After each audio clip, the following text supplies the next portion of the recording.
Oh, Jiminy.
Ah. Hello.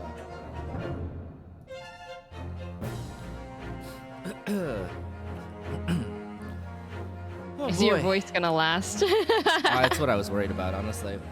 I wasn't expecting I wasn't expecting to be so like knackered going into the second half of that episode.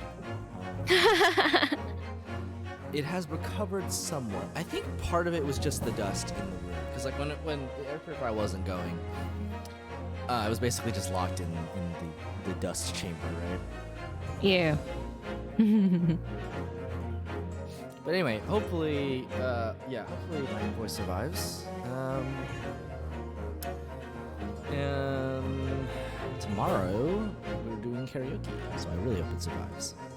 Oh. Well, it'll be shot after karaoke for sure. Yeah, but that's okay. That's fine. The only person who's gonna hear me after that is the people at work. Oh, hello. Would you like some chicken?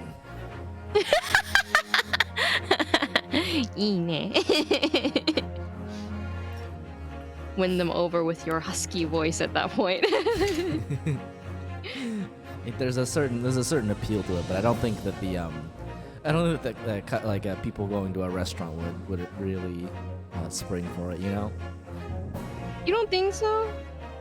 You're like, who's that server over there? That With the chicken handsome husky voice. there. Yes. Some people have a voice thing, you know? Yeah, I'm sure. think Listen, for I don't doubt that they do. I'm just wielding it in public like that. Oof. Don't know about that one, Chief.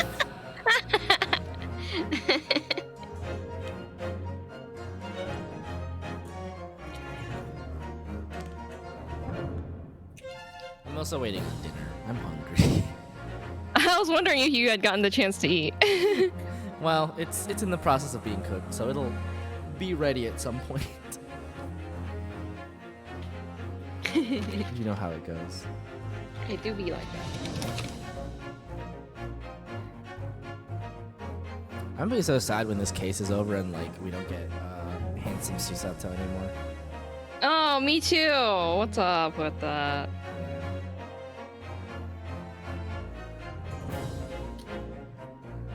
She's so Ikemen. Even the in-game characters know it. Yeah, everybody knows it.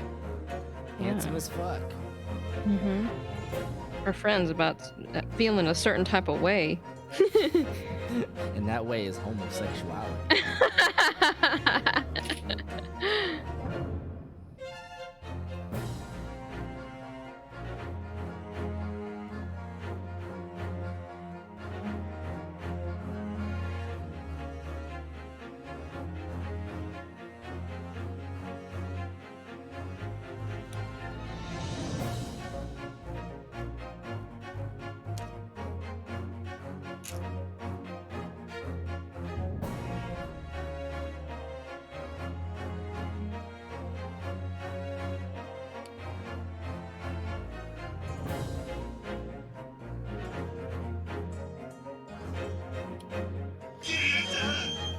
Wow. Welcome back, Wow. lads. Mads! Welcome back to the Women Respecting Club. Mads respects women.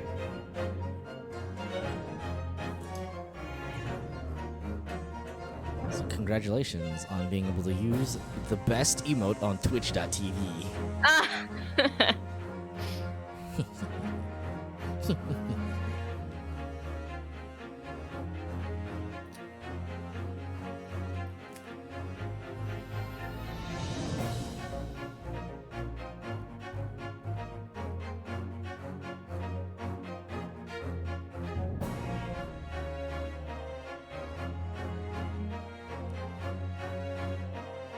This is a completely out of the blue question. Huh? Do you know when the new Pokemon game is coming out? No. No. Fair enough.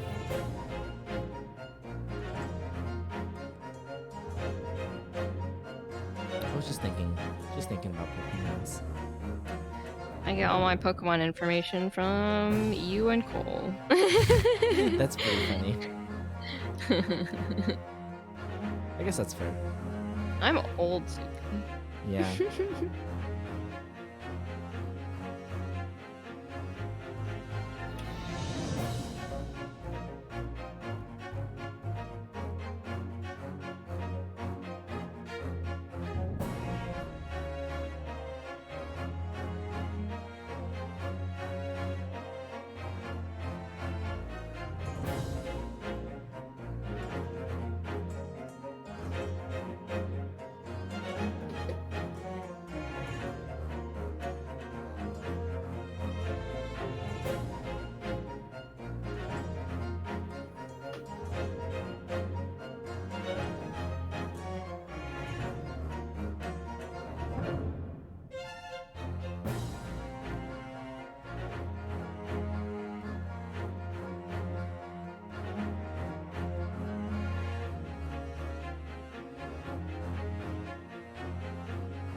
Okay, hello, I'm back.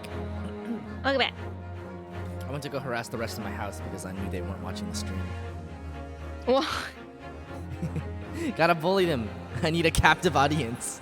wow. I'm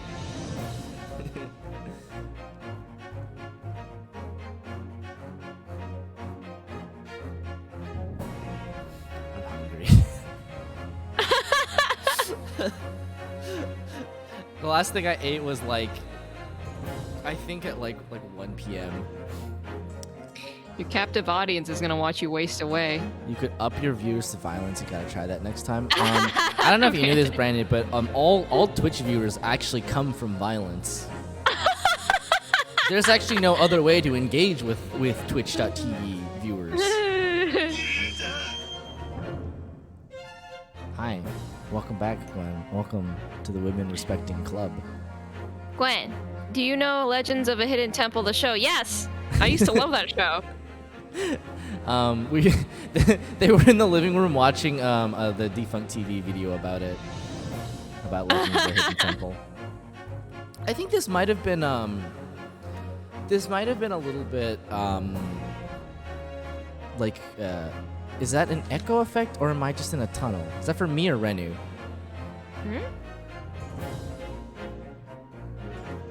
I have my headphones on. Me? Oh, no, you're right. It is an echo effect. Give me 1 second. You echoing. Yeah, that's The effing monkey. the real monkey.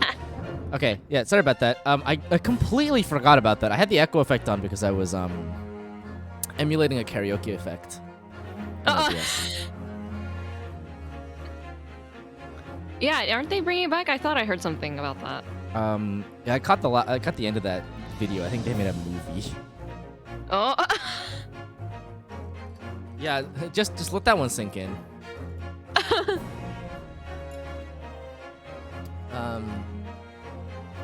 But yeah.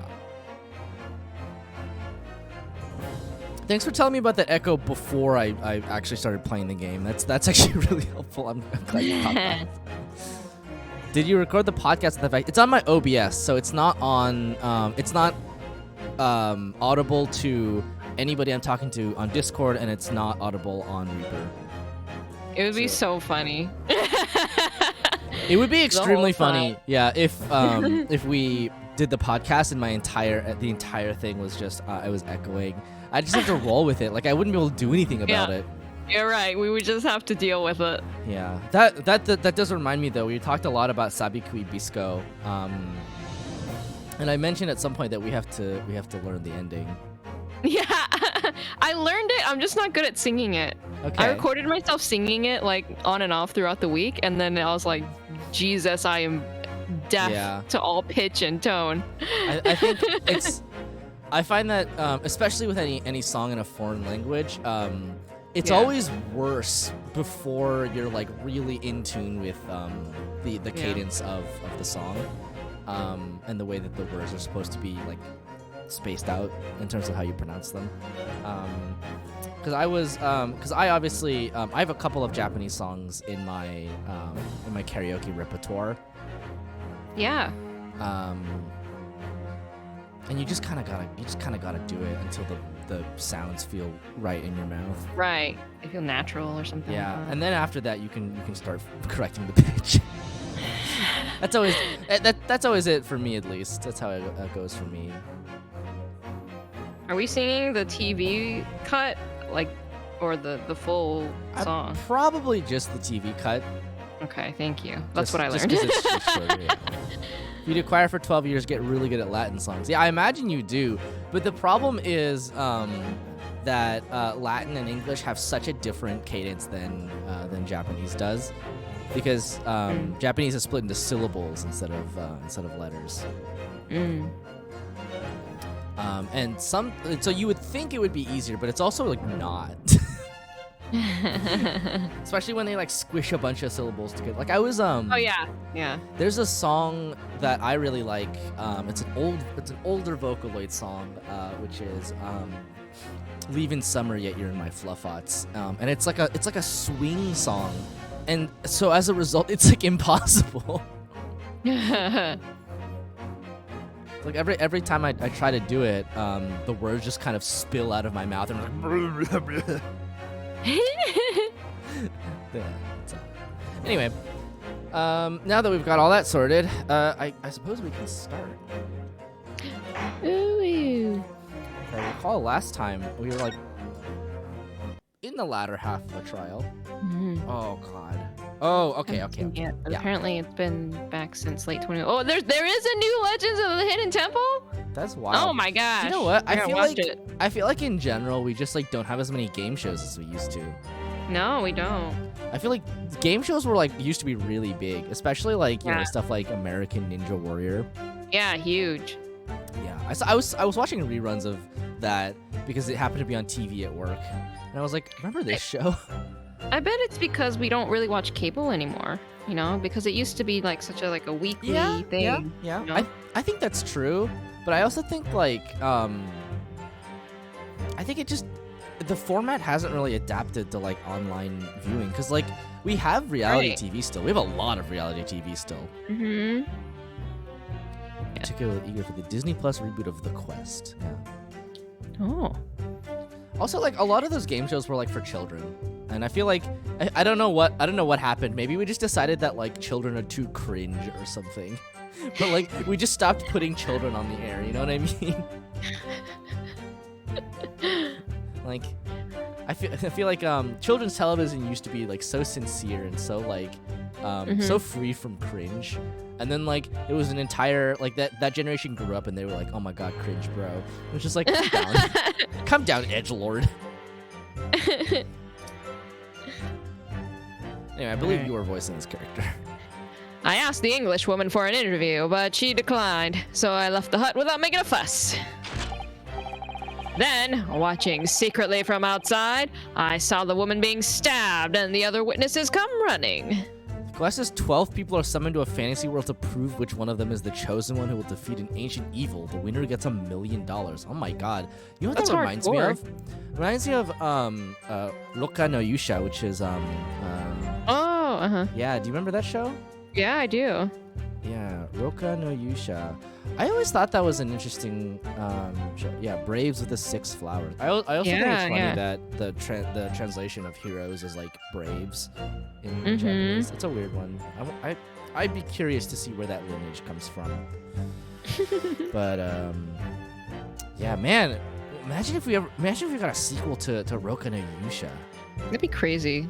Yeah. Let's go. It's it ended on such a cliffhanger. The decade of the comebacks. Yeah. This aired in 2015. Yeah. This was a good show.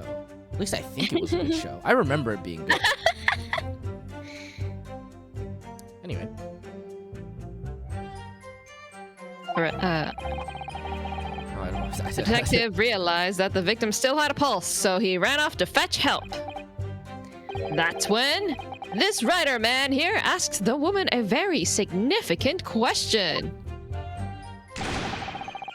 But he didn't say anything about that in his testimony, which is why many memoism demands I reveal it now. God, I don't remember what happened. I'm so lost. Well, he witnessed. He says that he witnessed everything when Jezaille died. So I guess he's describing what happened. You mean to say the victim? The victim regained consciousness? Well, and when she did, you decided to ask her a question?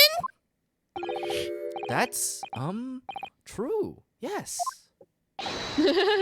He did. And that's not all. The woman gave him a very definite answer.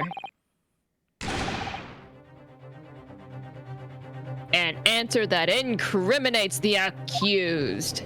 Oh my. This is preposterous. Why am I only hearing about this now? Why didn't you mention this before, you yokel hack? It wasn't even a conversation. Yes, I did pose the withering English rose question. I don't deny it. But She could no longer speak. She was barely conscious even. Counsel for the defense. I expect a thorough cross-examination to be conducted here. This court must and will know the truth. Absolutely, Your Excellency. The reporter is claiming that Miss Bret implicated Ray somehow. What on earth could have happened in that hut? So dashing. She's dashing.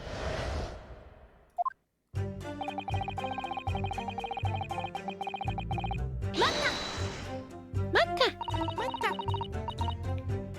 You asked her for an interview, you say? Well, of course I did. I wanted to ask her about the incident she was involved in at the end of last year. About the case in which Dr. John H. Wilson lost his life? I had food delivered. Ah, food! You live once more. What is it? It's butter chicken. Butter chicken. That's not the way I phrased it. Many-memoism calls for straight talking. Why did you murder Dr. Wilson, is how I put it to her. Jeez. Wow.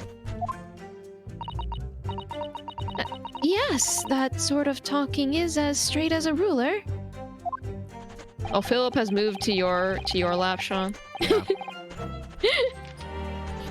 Ask every question as if you're asking for a menu at a restaurant, I say. It's the best way. A veteran at the paper taught me that. And how did Miss Bret answer? With one simple phrase. Die. Mystery is a woman's charm. Whew! That told me! So I waltzed right out of there. Really? Something about that doesn't quite seem to fit together. Leave every room as if you're waltzing in a dance hall, I say. It's the best way. A veteran at the paper taught me that.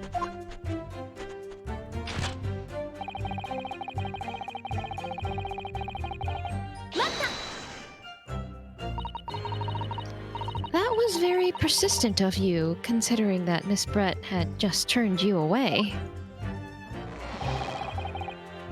Persistence wins the prize. Any many-memoist will tell you that.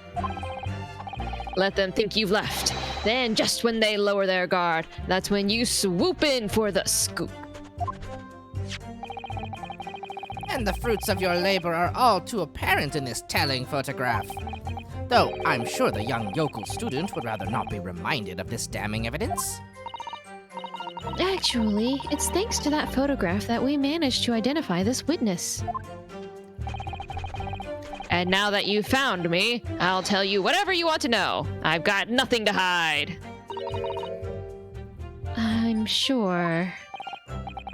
Please, do go ahead, witness. The court is eager to hear what you have to say.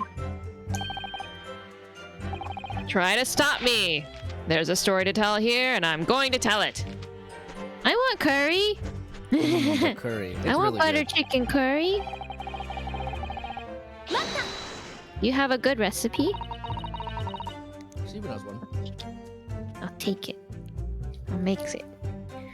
And Soseki-san remained behind in the hut? That's right. Yep.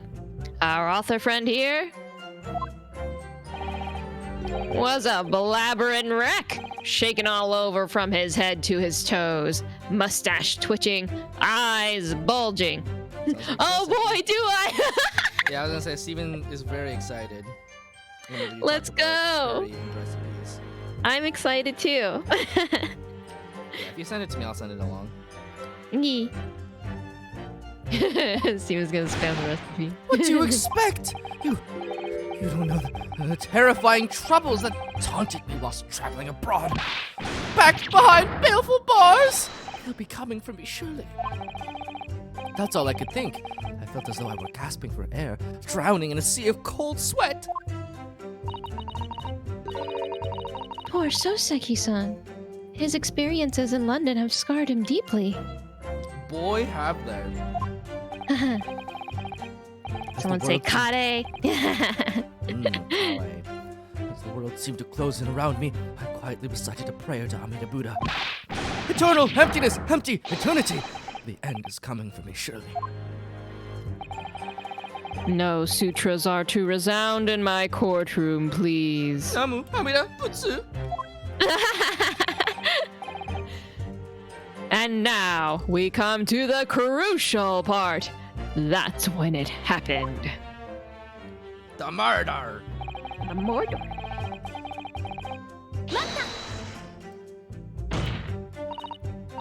What question?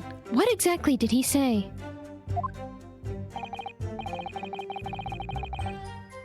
Well, now, you should hear that from the horse's mouth, I think. Don't you, Mr. Rider Man? Ugh! Out with it, you yokel hack! What did you say to her? What did you say to the dying Englishwoman?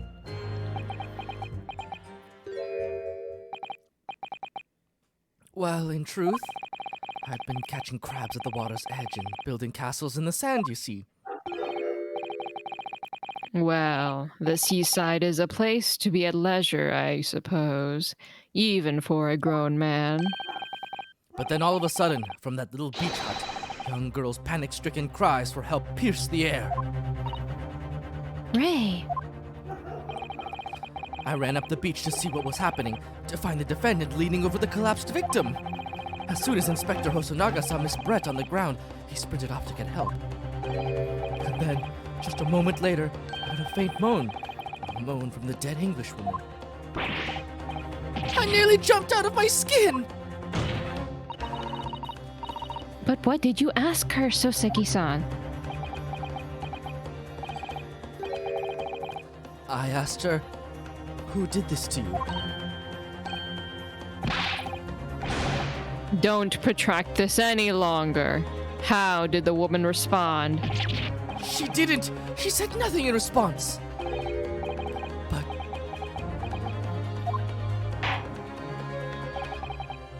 When in the stand, you will answer the questions asked of you unambiguously. Now, without evasion or reticence, I demand that you amend your testimony. I will!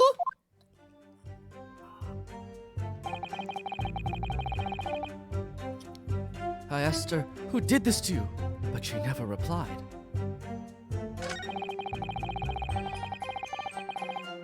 She just lifted a trembling finger and pointed it in the direction of the defendant.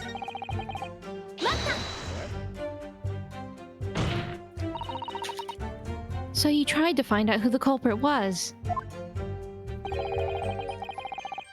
He who asks a question is a fool for a minute. He who does not remains a fool forever. Having been labeled a criminal twice during my time in Great Britain, I was quick to make up my mind. Better to be a fool for a minute than remain a fool in prison forever! However, you've indicated that the victim failed to respond. Is that correct? I know why. I know why the Englishwoman said nothing.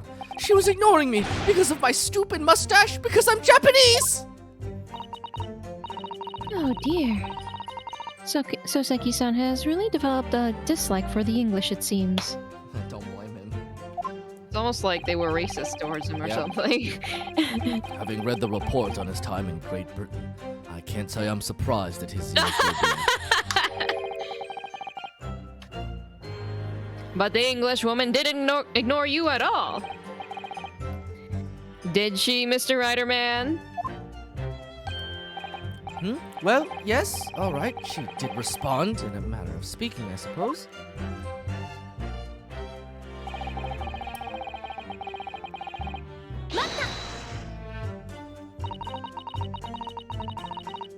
Miss Bret pointed a finger at the defendant?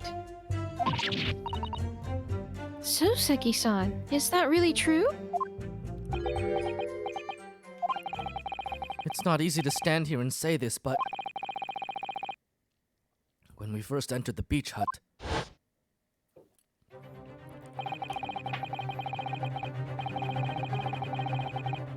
Hey, Anna. Welcome to the stream.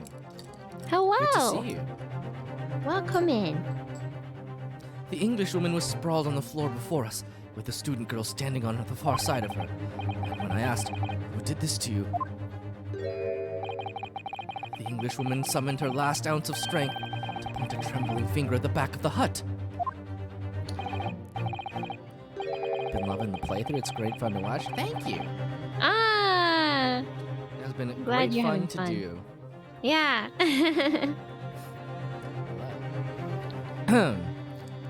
Which was, it can't be denied, in the direction of the student girl who stands accused today. Or, to the outside of the hut where the guy definitely steps.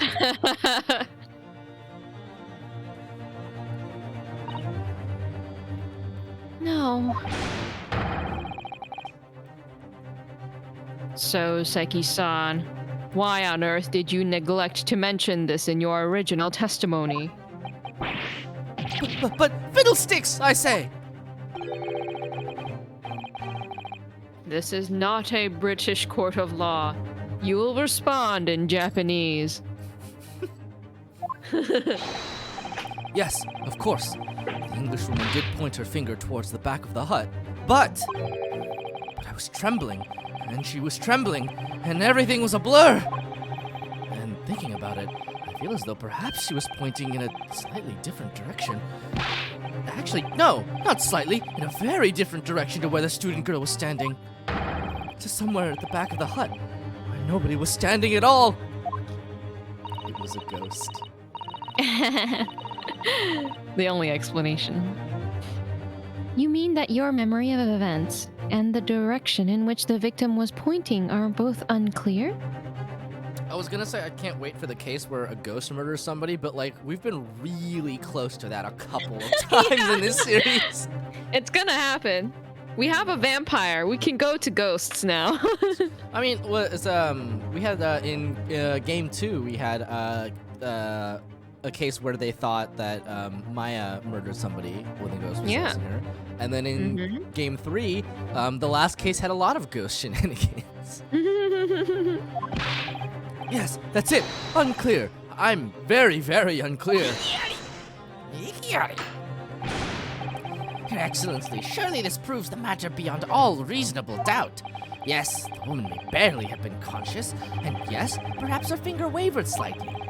But there can be no doubt that this was an attempt by the victim to confirm the identity of her assailant. Why? Because, as the court can see, there was no one other than the accused in the direction the victim was pointing. It is now abundantly clear that no one beside the accused could possibly have committed this crime. Is that so? Wouldn't it be I am inclined to agree. It would be very awkward if that weren't the case. And in the absence of any credible argument to the contrary, I believe we can now conclude this trial. Ah! Ha ha ha! The headline's writing itself! Dashing lawyers' hopes dashed.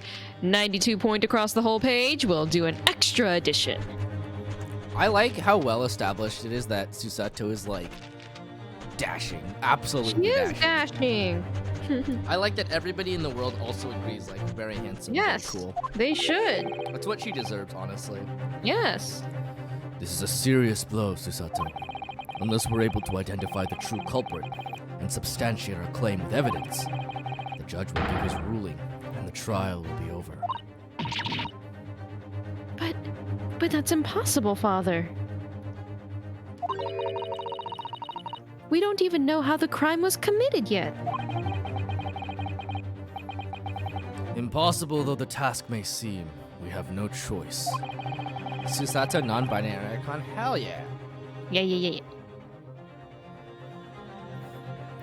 We must think back over everything we've learned thus far. Somewhere in all those details, I'm confident we'll find the clue we need. Ray gave us her account of how events unfolded in the defendant's antechamber before the trial resumed.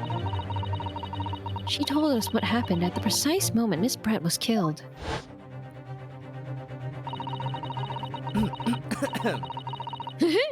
I'm wondering if I could even still do this voice with how much I've used my voice today. Okay. The Englishwoman was sitting at the back of the hut, listening to what I was saying. And then, a moment later, she suddenly got to her feet. Before collapsing on the floor in front of me, with a knife in her back.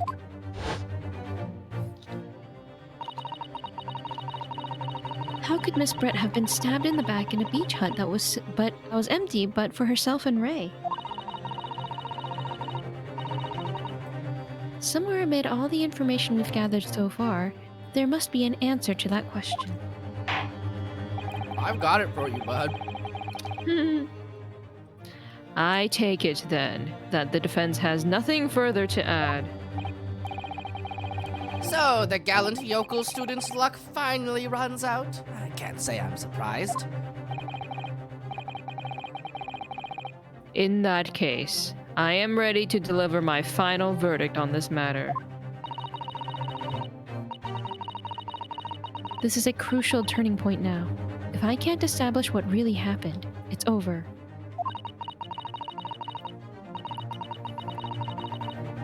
Where was the real culprit hiding?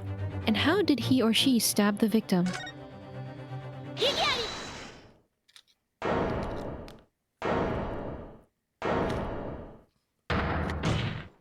Let's go! Let's go! Your Excellency, I respectfully ask you to postpone your adjudication for the time being. Oh, to what end, counsel?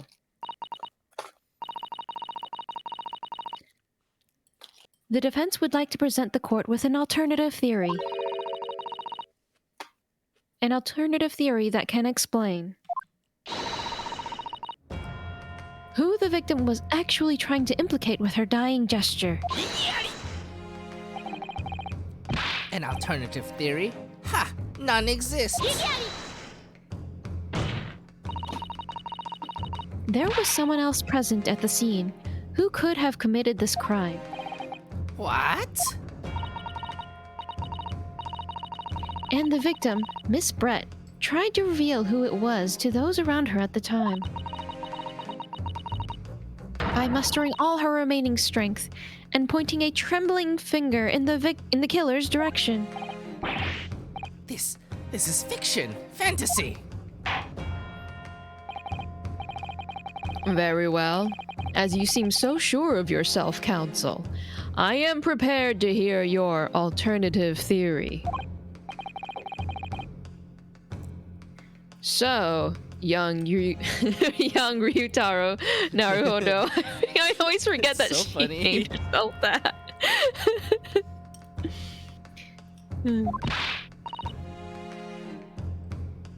Yes, Your Excellency. Would you say it's a Final Fantasy?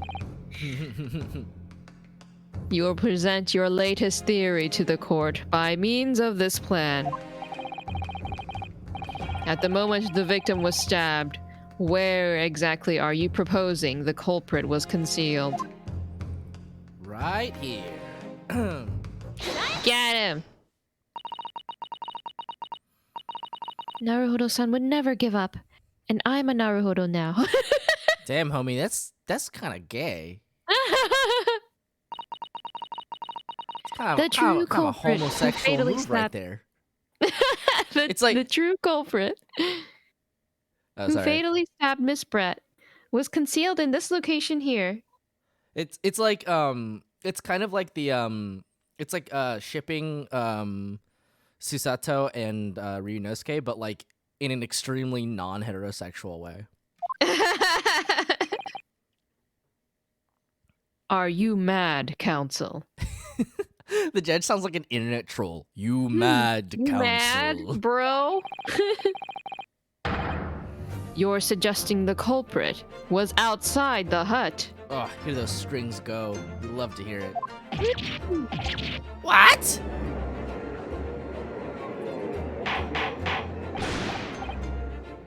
Order. Order. Order. But student lawyer Naruhodo-san Esquire! That makes no sense at all! You've just pointed out the exact spot where I was hiding to get my scoop snap. Oh no, oh Jesus! He didn't know! He didn't know! Fish tacos for dinner tomorrow? That sounds really great. Let's do it. My man didn't even know. Oh my god, how many accident killings are there going to be in this series? It's like the third one. But I didn't see any suspicious individuals loitering about. I can swear to that. Obviously, if the culprit had been outside the hut, there's no way that he or she could have stabbed the victim who was inside the hut. Actually, Prosecutor Aochi, there is a way.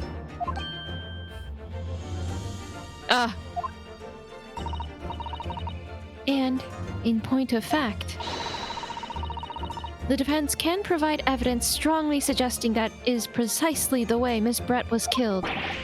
You're bluffing! You're bluffing, you yokel! The defense's assertion is clearly too fantastical for the court to comprehend. You will need to give us more guidance, counsel. What piece of evidence corroborates your theory that the victim was stabbed from outside the hut? I mean, it's the photo, right?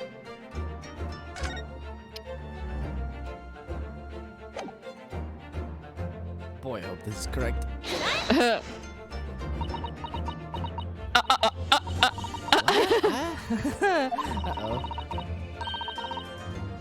Oh boy. Well, I've presented it now, but I haven't the first idea why I chose this piece of evidence. Counsel, you're wrong. Yeah.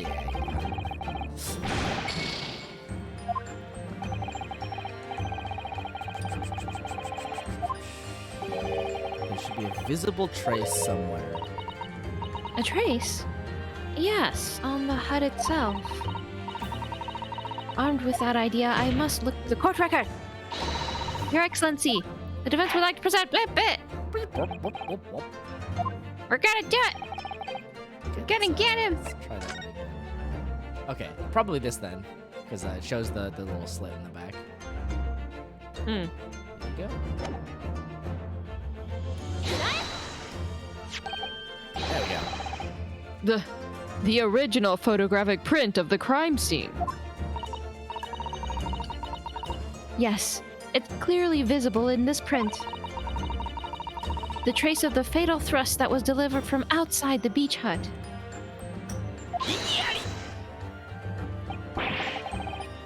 Do you take us for fools? There's no hint of any such thing. Use your eyes, man. I'm not sure that everyone present would agree. Someone, at least, appears to have noticed what it is that I'm referring to. Counsel, once again, I must call on you to be explicit for the court. Where on this photograph is the trace of the stabbing which you claim took place from outside the hut?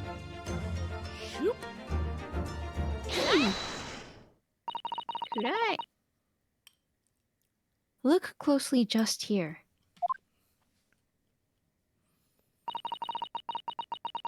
In the screen at the back of the hut, you can see the effects of a blade having been forced through the reeds. No, I can't. I can't see any such thing. Judge calling you out for vague tweeting. It's true that the hut in question had 4 walls, as you'd expect. However,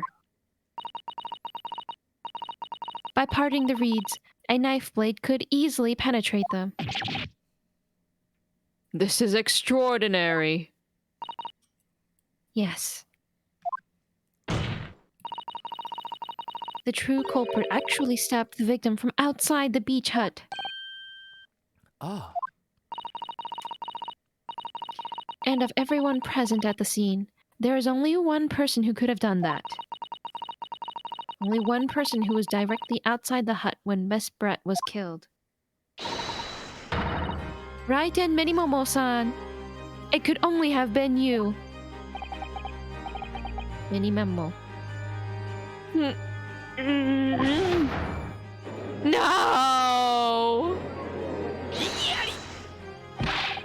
This preposterous idea leaves me almost speechless. Just look at the photograph again. The victim lies almost exactly in the center of the beach hut, does she not? Are we to assume, as part of this farcical scenario, that the assailant was a knife thrower? Bro, were you not listening to the testimony? No, of course not. We're not? If you recall the testimony of the defendant about the events just before the victim's death. Inside the beach hut, I confronted Miss Bret. But she just sat on a stool at the back of the hut, smiling sweetly, as if she knew she was untouchable. Oops. And then she got the stabbles. I seem to have caught a lethal case of the stabbles. A stool. Have another look at the photograph.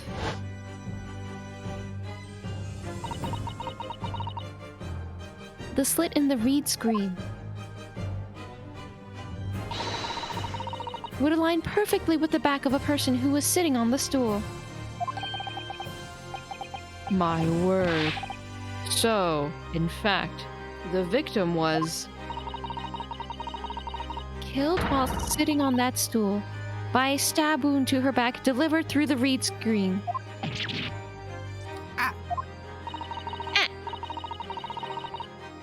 Having been attacked, Miss Bret rose to her feet instinctively. But then, unable to speak, she collapsed on the floor in the middle of the hut. Before the defendant, Membami-san's appalled eyes. And that, Your Excellency, is the truth of what happened on the beach that day. Boom. By your silence, Minimomo-san, I take it that you don't deny the charge. This is absurd!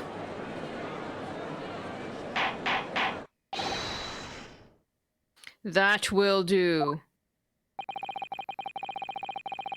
It would appear that we have a tacit admission of guilt from the witness.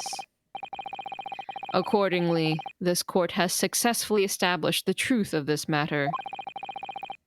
I have a feeling he's gonna pop off. Yeah, that's true. He didn't have a breakdown. Yeah. Which means that the defendant, Membami-san, is... Sorry. Sorry, that was accidental. Innocent of the crime. Oh, thank goodness! I finally made him cave. I must say, I've never been more proud. No, this can't be. The Aochi clan can't! What of my growth? My growth of hope? It wasn't all an apparition. I can't accept this. I won't! I see no reason for the continuance of this trial. It's not an ace attorney until the witness breaks down. It's not an ace attorney until the witness breaks down and the Winston Payne of this game loses his hair. Or what little is left of it. I will therefore move to conclude proceedings. He needs to slice off his growth. Yeah, I agree.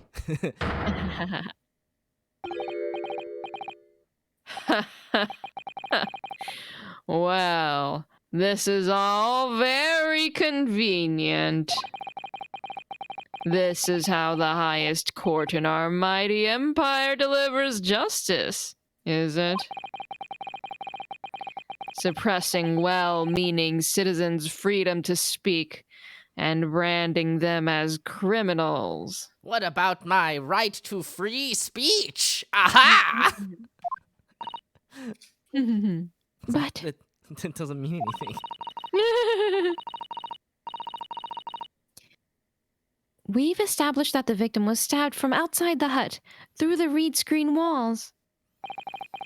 And no one but you was in place at the time to have his hand on the hilt of the blade. It's a perfectly logical deduction.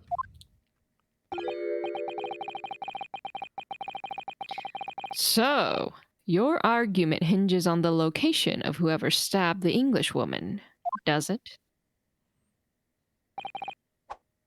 Well, it seems a little irrelevant now. Irrelevant? Where she was stabbed, how she was stabbed. It doesn't matter. I mean, whether she was stabbed at all makes no difference if you think about it. After all, this trial's already shown the whole thing hinges on something else. Well, that does complicate matters a little bit, yes. What? What are you talking about? Brace yourself, little man. I'm talking about the fact that everything's changed. Because of the dirt you dug up. Many Memo is a better lawyer than Ouch. You just caved instantly. You're right. You're not This guy wrong. should be his own prosecutor or his own lawyer. What? Motion to replace the prosecutor, please. Enough obscurity. Explain yourself, witness. What's to explain? I'm talking about the poison, of course. The poison? God, you're so unhelpful, sir. Let's ask the professor for a comment on the situation, shall we? I understand that a deadly poison you were developing was stolen from your laboratory, correct? And it's been shown that this poison was administered to the victim, Miss Bret. Is that right? That is correct. The unusual constriction of the victim's pupils are a sure sign that this particular poison was used. I see. So presumably that means that the victim already had the poison in her body before she was stabbed? Ah! Given that her pupils were clearly constricted, it seems highly likely, yes. If she had been dead already, the poison could not have circulated in her body.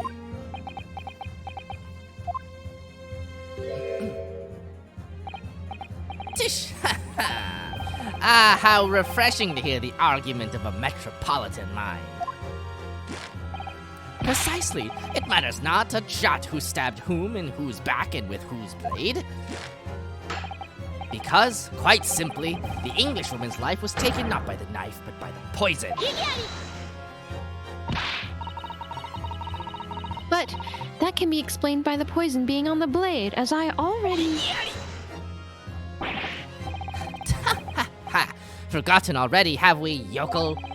During these very proceedings, the laboratory of the professor at your side assisted in proving that the blade of the weapon used to attack the victim had no trace of poison on it whatsoever.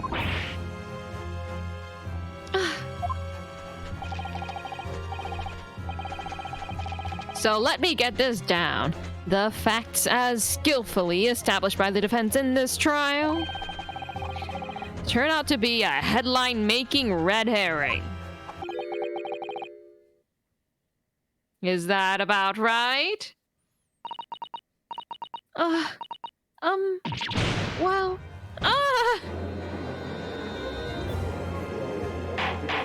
I love how much they take just like physical damage whenever an argument is like good. They're like, oh, my body. Like in Yu-Gi-Oh! Yeah, you're right. No, my life points. Order, order, order. But where does this leave us? Yeah, I like that she has a lot of Ryunosuke's animations, but kind of with her own flair. Good. Very good. How, in that case, did the poison enter the victim's body? There is an undeniably obvious answer to that. The lady most likely imbibed it. You mean she drank it? Have another look at the photograph here. As you can see,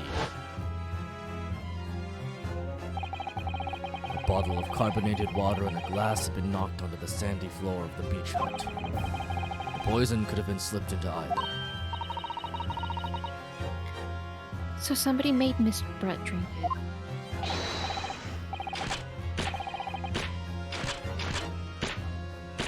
Well, what do you know? Look at those dashing eyes. This will make a great front page shot. Look at him roll around. He's just going.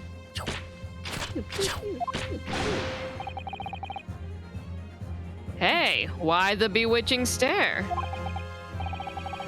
After all, I'm the last person you should be looking at. It would make no sense at all that I poisoned the woman, would it? I mean, that's been established already. Established? What are you talking about? Don't tell me you've forgotten. That's a little hard to believe, given that the person who established it was you. Me? What on earth does he mean? Ooh, let me capture those wide eyes. This is prime press fodder, this is. It would seem that this trial is not destined to end yet after all. I hereby call upon the witness to give further testimony. That's great, that is. Let me get a shot of that magnificent beard, Your Excellency. It is a very good beard. You claim it to be impossible that you were the one responsible for administering the poison to the victim. You will explain to the court in your testimony the basis upon which you make such a claim.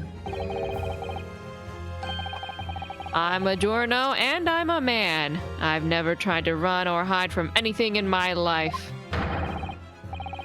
And I'm not about to start now, because that's many memoism. For a brief moment, I thought I'd illuminated the truth, but it slipped right back into obscurity again. Just where is this trial going to take us? Bum, bum, bum.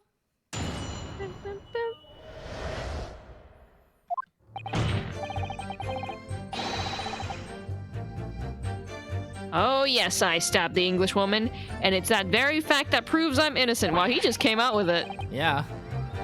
Because why would I have bothered to stab the woman if I'd already poisoned her? But you didn't know she was poisoned if you didn't poison her, right? If we're going with this argument that you didn't poison her, then you stabbed her with the intention to kill her, right? I don't know what's going on here, man. What's up with you, sir? When I heard the student girl and that pompous English murderer arguing, it got my goat. Was this your motive? If the courts weren't going to punish Bret for what she did, someone else would have to see justice done. Oh my god, he came out and said it. God damn. He just went out. Oh my god, he's like, yeah, gave his I went with the motivation. intent to murder. His motive. You better believe it. So, you admitted then? That everything happened as I described? That you are the one who stabbed Miss Bret in the back through the read screen? You can blame this miserable country of ours. Oh. A country that bows to the pressure of foreign powers and lets murderers walk free. I mean, I suppose that is a valid complaint to make. What kind of future can a country like that have? That's why I did it. I did what our pathetic leaders didn't have the guts to do. My god, he's a vigilante. Sean, don't make me empathize with him. Yeah, right, exactly. It's like, well, we really didn't like her. Slap bang in the middle of that charming lady's back. I plunged the blade of sweet justice right in there. Okay, all right, bud. Yeah. He's going a little.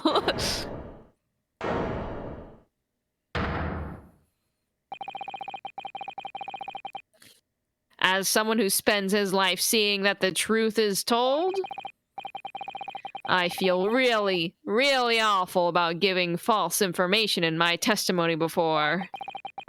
But as it turns out, how dare you be morally gray? There was somebody else who had it in for the victim and got to her before me. That's right. You guessed it. That pretty little student girl. Now there's a woman after my own heart. You're implicating Ray again. She's the one who gave the poison to the Englishwoman and ended her pitiful existence. And suddenly, snap! This Giorno here is off the hook.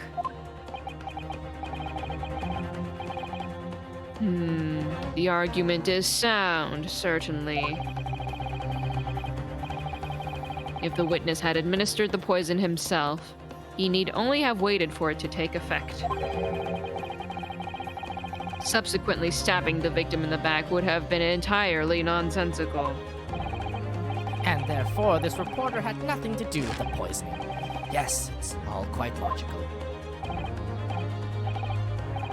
That's right, it is. Logical and true. I'm glad you've all seen the light. Justice at last. This is unbelievable. And after I'd made so much progress in proving his guilt, is he going to get away with it now?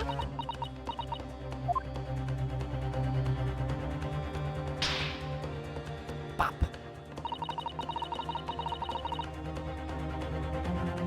Think of Kazuma-sama and Naruhodo-san. Oh, Kazuma, give me strength. The strength to cut down this man's growth.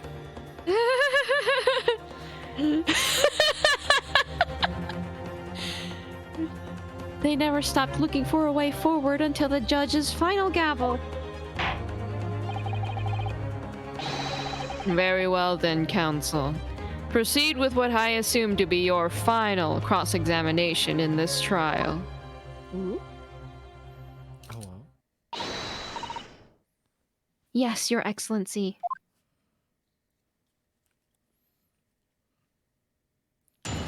Cross-examination. But you're gonna have to give me just 1 minute so I can get some more curry and a drink. I'll be right back. Pew.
All right. Are you ready? Oh no, did Renu go somewhere else? Got theories flying left and right in the living room at the moment. The swan killed her. Yeah, it was really funny to go out. How dare you. Go out into the living room, or at least into the kitchen, and just hear everyone theory crafting. How dare you? Why would you kill her, Renu?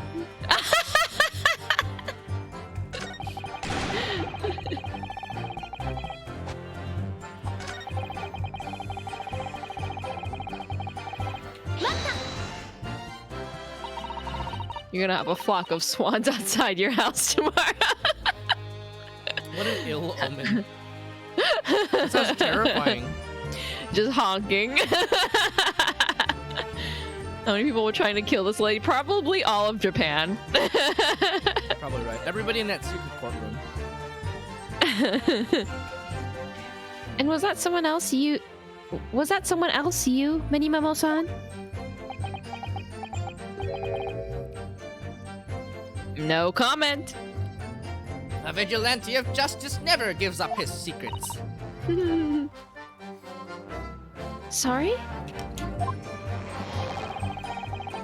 It was the accused who sent the Englishwoman to hell. I just waved her off. That's all. All right, yes, I got my hands a little dirty in the process, it's true. But you will listen to me. My blade was restless at the injustice of it all. The woman got what she deserved. I say we should all applaud the young student girl for having the courage to rid the world of that menace. So, like, you're definitely the bad guy here. Uh-huh. It hasn't been proven that the defendant did anything of the sort.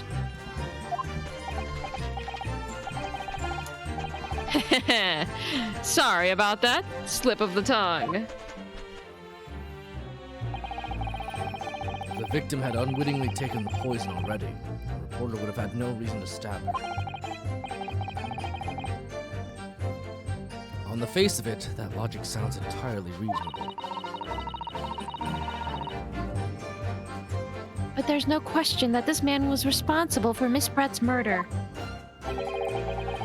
We could think of a plausible explanation as to why he might have stabbed her even after the poisoning.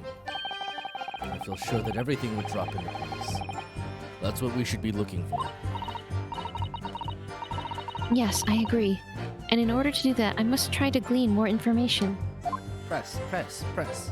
Press, press, press, press, press, press. So, you do admit that you had murderous intentions towards Miss Bret, then? Ha! The woman's very existence offended my sense of justice.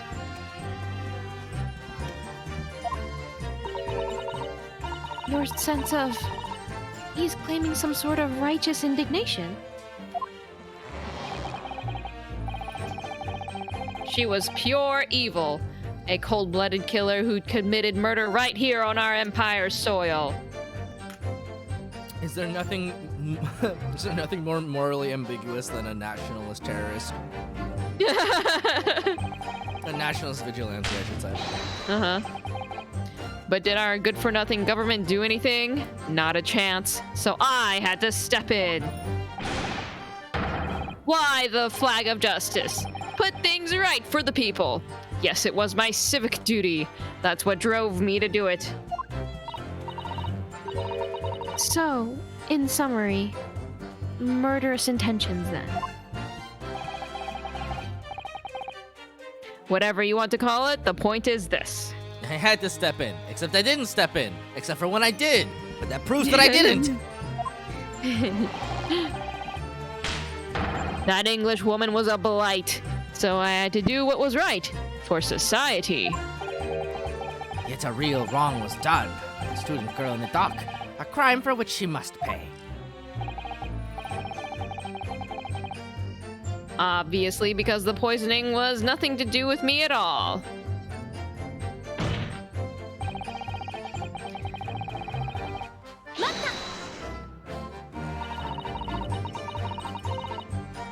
So you still maintain that you didn't give the poison to the victim? Obviously, that'd be like putting a belt on your trousers when you were already wearing braces like these. The accused administered the poison, following which this witness stabbed the victim. An unforgivable act, certainly, but not one of murder. Crime rests on the accused's shoulders. That is how the law works, you see, yokel. Who knows? You may even learn something here today. Hey. Hey.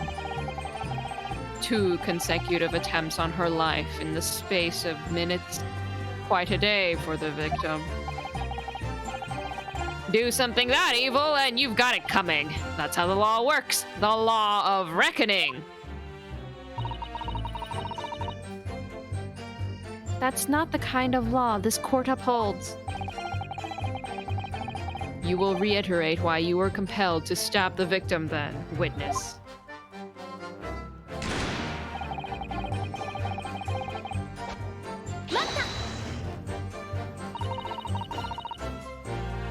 What exactly were they talking about?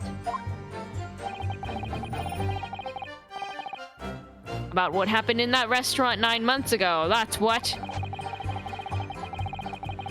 The student girl was laying into the English woman for killing her beloved mentor, Dr. Wilson. Yes, John H. Wilson. A professor of medicine, invited here from England by Professor Mikotoba, no less. Right. But the English woman just jeered. Bless you. Thank you. You know what? It must be allergies. That must be why I'm Oh, dude. I've been suffering all week. I feel like allergies are getting worse. Just They like are. in general. They are. Oh, even the air purifier was like, oh, I feel something. Her case was to be heard by the British Consular Court in Shanghai. However, there is little doubt that she would simply have been acquitted and sent back to her homeland a free woman. It was eating that student girl up inside. You could see it. I really felt for her.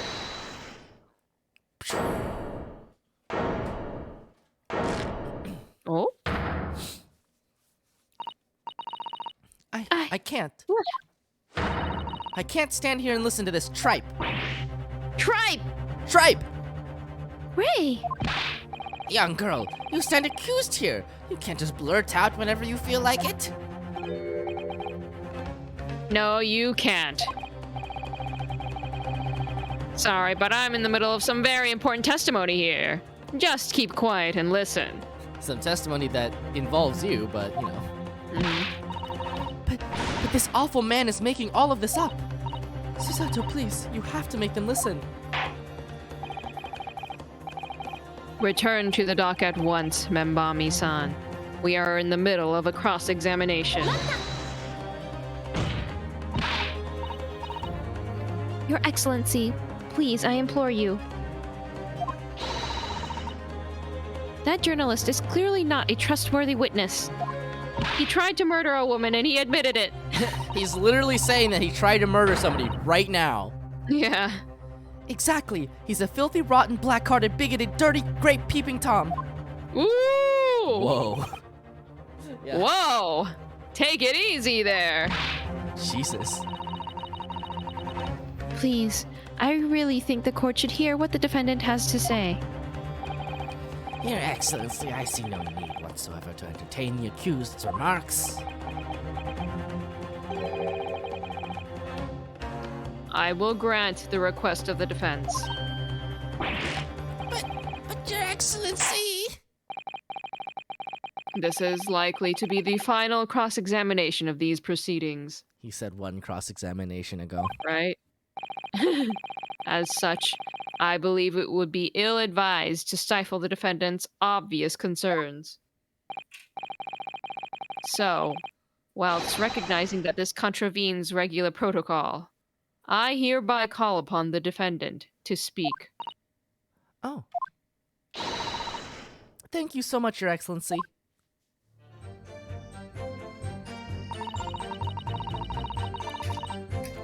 It was nothing to do with Dr. Wilson. We were discussing the stolen poison.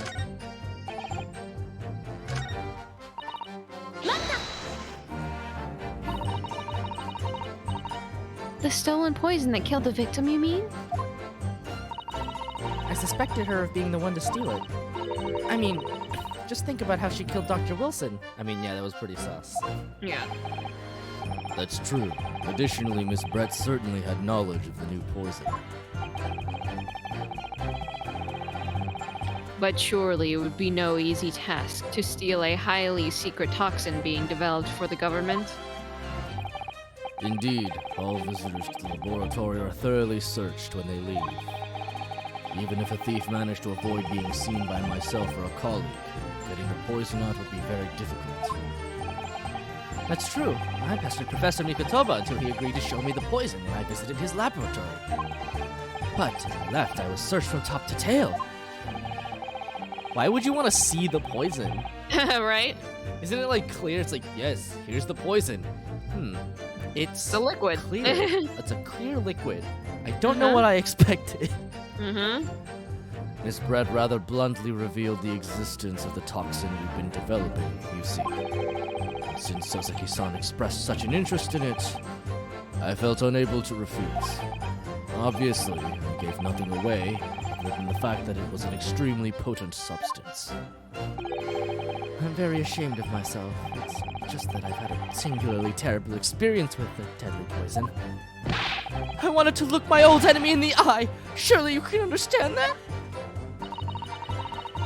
To find out if my suspicions were true, I confronted Miss Bret about the poison. I told her that if there were to be an incident involving it somehow, it wouldn't just be the university. The military would be dragged into it. The whole government even. It would be a complete disaster. And how did Miss Bret respond to your concerns? She just curled those beautiful lips of hers and said she didn't know the first thing about it. In English, actually. Ah, yes. Memo-san, one small question, if you don't mind. I do mind. Can't you see I'm busy? Clearly you were outside the beach hut listening in whilst the defendant and Miss Bret were conversing. Presumably, then, it was you who wrote this article about what you'd heard. Exclusive, deadly poison stolen from Yume Medical Research Laboratory. The story was published in this morning's edition of Shoyu News. The details are too accurate for it to have been written by anyone else. Sorry, don't know what you're talking about. Yes, look at this. The entire article. It's almost what I said to Miss Bret, word for word.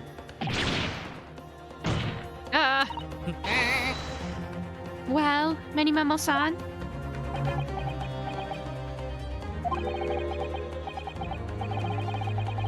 As a journo, and as a citizen of a free country,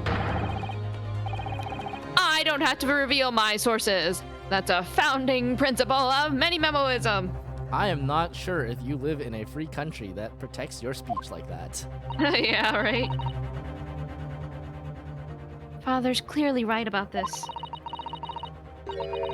That reporter did write that article, and he based it on what he overheard from outside the hut. Details of poison article updated in the court record. So that's what it was all about. You were trying to cover up the fact that you were listening in. That's why you came up with that stinking story about me arguing with her. Shut up. My stories never stink. My stories take lots of baths. Look, whatever you say, little girl, it doesn't alter the facts. Your Excellency, there's something I want to say, and I want it to go on record. Oh boy. Very well. You may amend your formal testimony.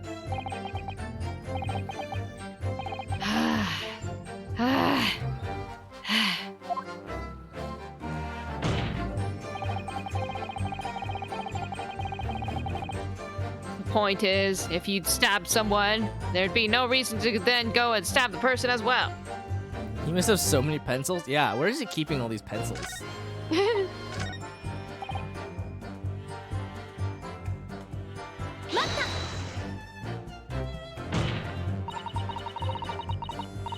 Perhaps you doubted the efficacy of the poison and sought to make sure your victim would die. That's horse dung. What? That would be like pouring pepper on your Chinese ramen before you'd even tasted it. Completely reckless. Although it might surprise you to learn that I am a bit of an impetuous pepper pourer as it happens. Once the victim had taken the poison, she would have been only minutes away from death. And yet, this man then proceeded to stab her in the back as well. There has to have been a good reason for that. If it was the reporter who gave the poison to spread, then clearly he must have done it prior to Ray entering the hut. Yes, that's undeniable. But between him leaving the hut and the victim being stabbed, there was one very crucial change in the situation. Sorry? What change? The reporter overheard the conversation between Ray and the Englishman. Ah, yes, that's it. That's when Minimomo-san first found out the exact nature of the poison he'd used. That could be the key here.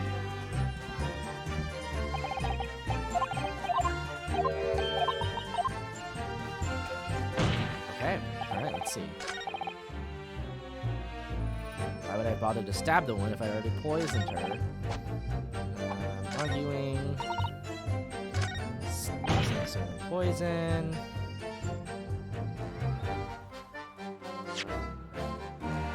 Let's see. Let's look at the...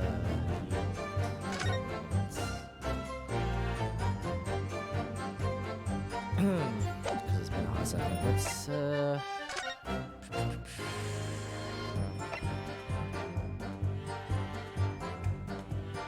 either via the mouth or via wound from the poisonous blade would be minutes.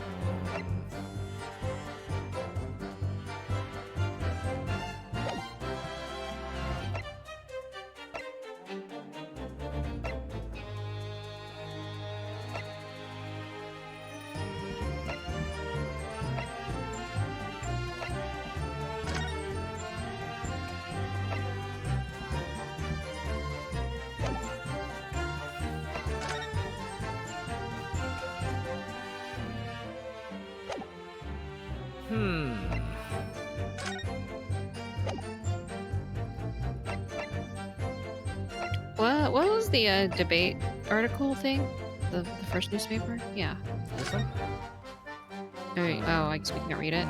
Yeah, it's just about the, like, the stuff.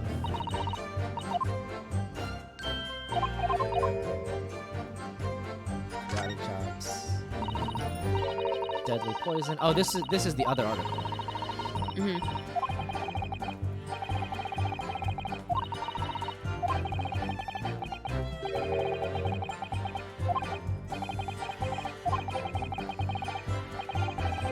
Oh my god, I'm pretty sure you can hear the, at least I think the stream can hear the air purifier going. It's going nuts. Yeah. I feel like I know what happened, I just, like, have to see how this all, like, what evidence we need to, like, correct it. Or to course correct. It's about to take flight again? Yeah, it's going ham.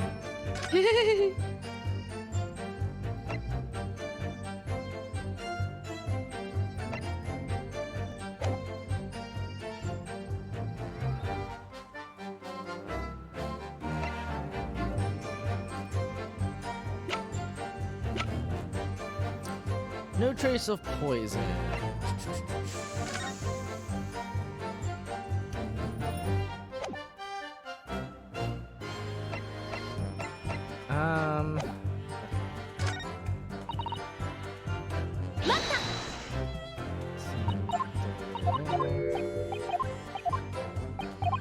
I just want to make sure we're not missing anything by pressing again. Yeah, right. Sometimes they make you loop back around.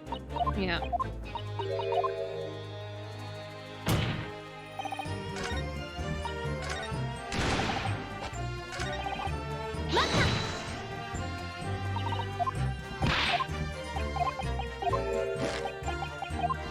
That's how the law works. That's how mafia works. It's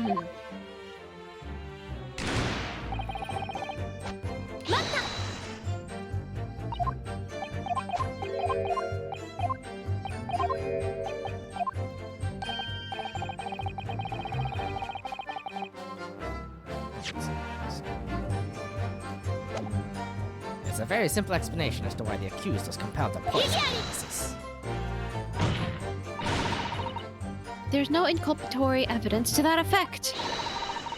The prosecution is deliberately leading the court. That's right, and my lawyer will throw you for it if you're not careful. Yeah! Yeah, give him a Let's go! Susato takedown! Oh, Ray, don't throw things like that out there. They'll know. Tut, tut, tut. Let the yokel student be aware that her humor is not appreciated in this courtroom. I can't allow the court to be influenced by this reporter's testimony. Ray is the only one who knows what really happened. Okay, it must be that last statement then. Which means it's time for our old strategy. The old save around. Yep. And,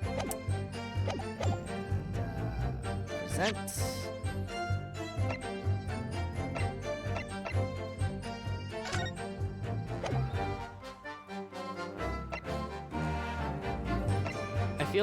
I feel like he didn't stab her on purpose. Like that's just kind of my vibe. Like he may have poisoned her. But I feel like he just did that to get a picture. I mean, I might be wrong. He might have actually did it on purpose.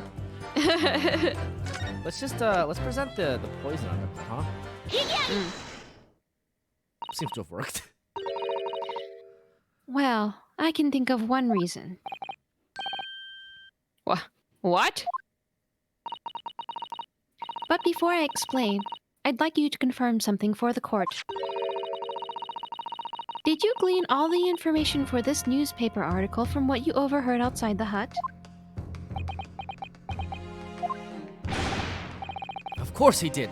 There can be no question of that. After all, when we were all in the laboratory together, all we were told is that it was a terrible toxin. And there is one more important fact to consider. According to the witness, Membami-san's verbal attack against the victim began as soon as she entered the hut. In other words, it would have been impossible for her to have slipped the poison into Miss Bret's drink. Ooh, true. Ooh! Where are you going with this, counsel?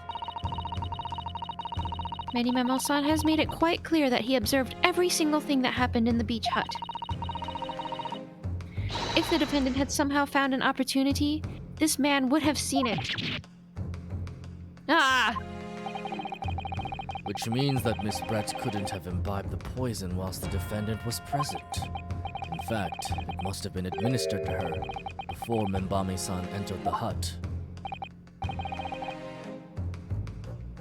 Yes, very articulately put.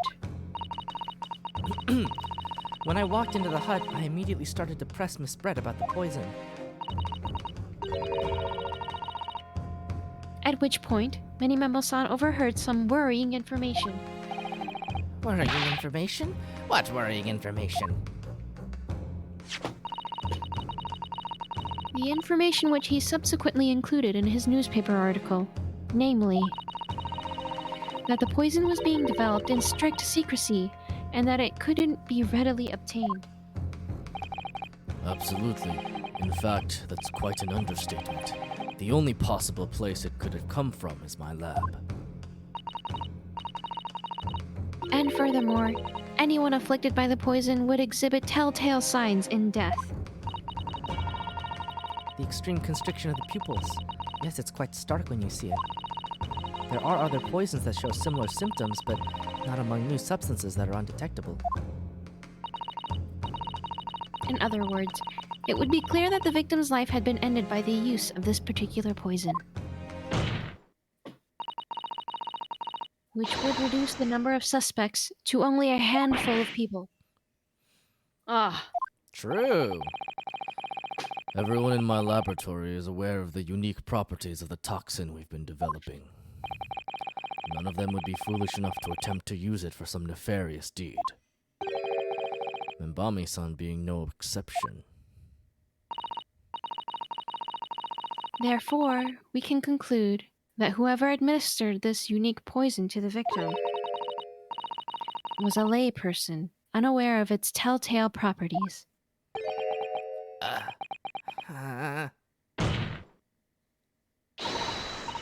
In other words, someone like you, right in many memo. Yeah. It was you who stole the poison from the laboratory that day. And it was you who administered it to the unwitting victim. But you quickly realized that was a terrible mistake. Because the poison caused such unusual symptoms and was so traceable. As you listened in from the far side of the beach hut's thin walls, you learned of these facts. But you'd already given the victim the poison at that point. It was too late. So you hatched a plan to disguise your mistake. A plan that involved stabbing the victim in the back through the reed screen. I see. But what good could that possibly do? Isn't it obvious, Counsel? The plan was to kill Miss Bret before the poison could take effect. Once in the blood, the poison causes the onset of pupil constriction. He had hoped to precipitate the victim's death before that happened, hadn't he? Exactly. Because without any revealing signs of the new secret poison's use, no one would ever have suspected. This is extraordinary. Yes, the effects of the poison meant it would be too easily identified, so the killer had to mask its use. Which he attempted to do by plunging a knife into the middle of the victim's back.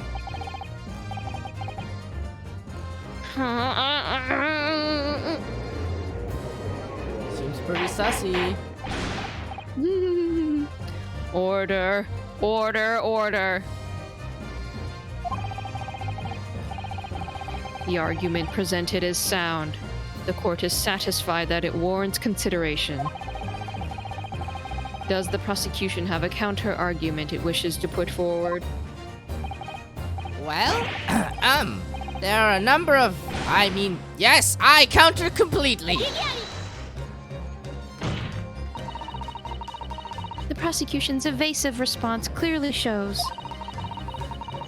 that in much the same way as he nurtures the remnants of his top knot, he is clinging to lost hope.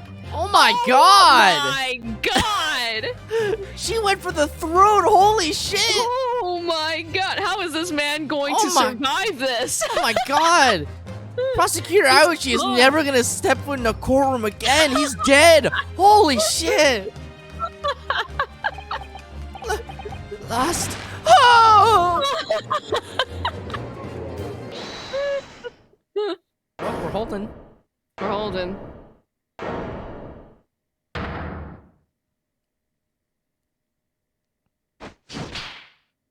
Ooh. Ah, you pathetic, useless, fallen samurai! Fallen? Who are you calling fallen? My burgeoning growth is on... I don't need a counter-argument. What are you talking about? It should be blatantly obvious. I stole the poison, you say. Gave it to the victim, you say. Stabbed her, you say. Lots of fine theories. But I don't need a counter-argument, because you don't have an argument yourself. Where's your evidence? Yes, you make it all sound so plausible, don't you? But without evidence, it means nothing. Prosecutor Ouchi is taking it from both sides of the aisle today. Whereas I base my news on facts. artifact? What do you mean? Explain yourself.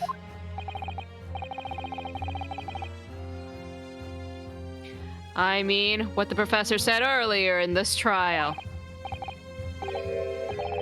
It's all here, in my many memos. Every word, every slip of the tongue, all noted. That's what the Show You News is famous for. It's the power of the printed word. But surely it would be no easy task to steal a highly secret toxin being developed for the government. Indeed, all visitors to the laboratory are thoroughly searched when they leave. Even if a thief managed to avoid being seen by myself or a colleague, getting the poison out would be very difficult.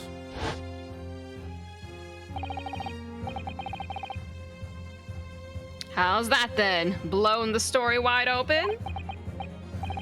See, I write in many memo, a mere reporter from the Show You News. Couldn't possibly have stolen that poison from the professor's laboratory. Ah! Don't worry, I got you, friend. Got it, don't worry. But there can't be any question of it. He must have stolen the poison that day. He stole it and used it to kill. And if that's the case,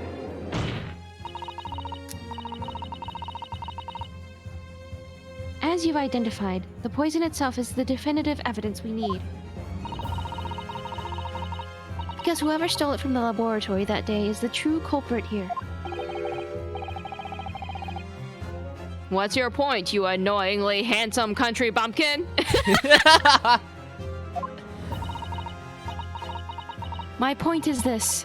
There is one way that you, Mini Memo-san, could have stolen the poison that day.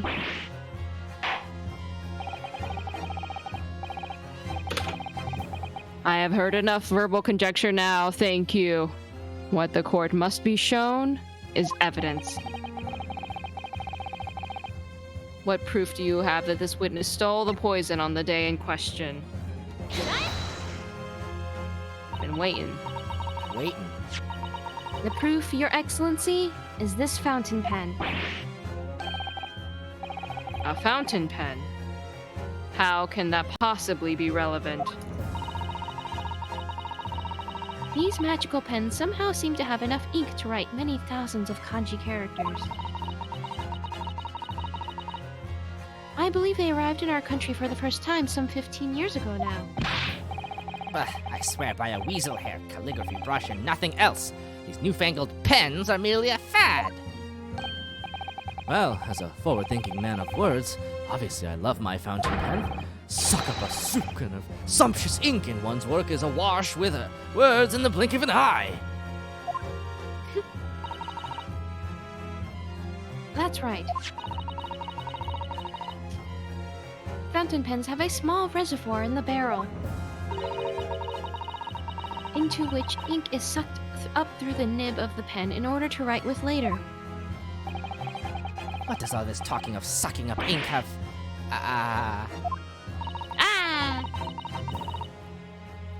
And just as it's possible to suck ink up into the reservoir, it's also possible to eject it through the nib again, of course. My word. Can this really be? Well, Mini Memo-san?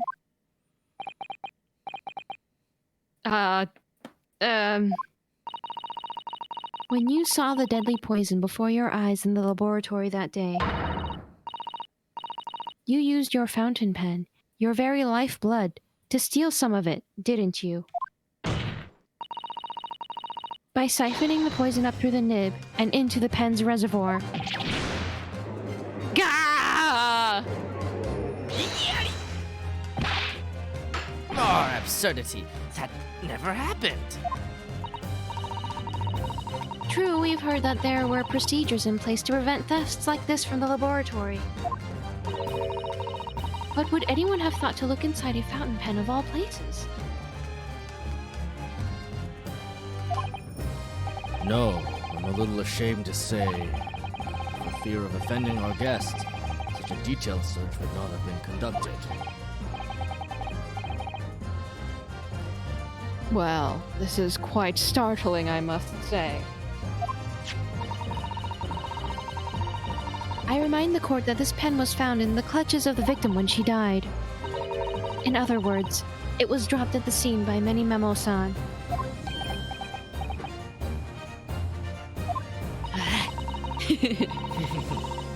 So the crucial question is, when exactly was the pen dropped?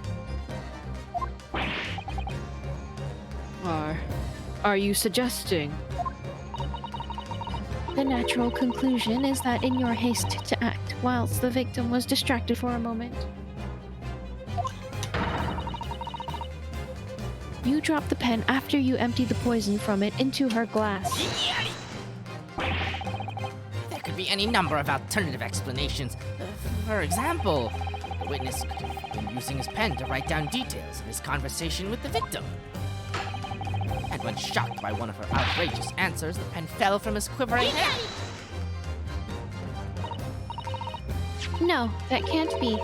If it was, how do you explain why the pen was devoid of ink? What?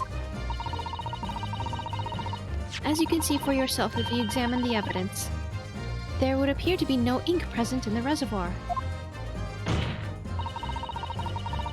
What newspaper reporter goes to interview someone with nothing in his pen? No, the pen was dropped after the poison that filled its reservoir had been emptied into the victim's glass.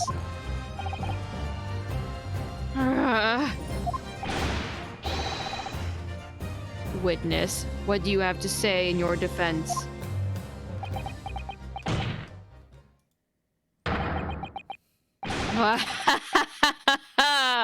So this is how our modern justice system works, is it?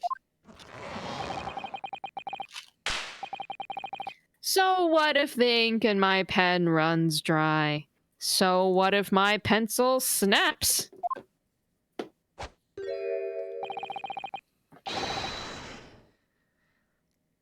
I can always claw my way back into the game. I have plenty in reserve. Oh my. Oh! Ah!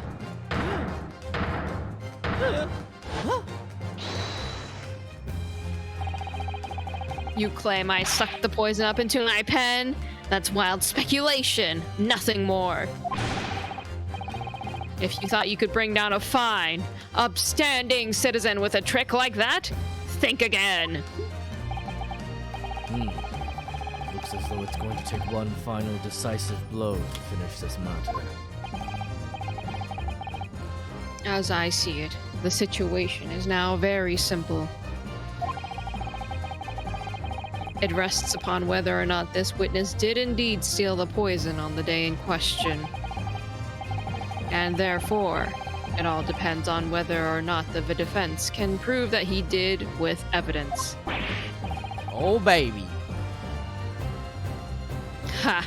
No such evidence could possibly exist! Many Memo-san, this is how our modern justice system works. What? In the courtroom, evidence is everything. Something you would do well to remember. Because we are well past this point of speculation at this stage, I assure you. Very well then. I call upon the defense to present the aforementioned evidence. This is it then. This will be the final piece in the puzzle.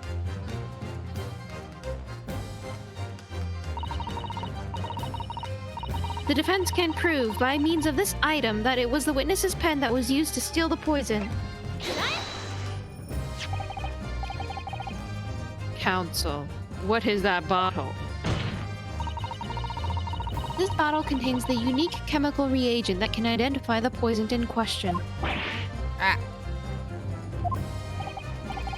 Yes, that poison is an entirely new synthesis of alkaloids developed by my colleagues and me.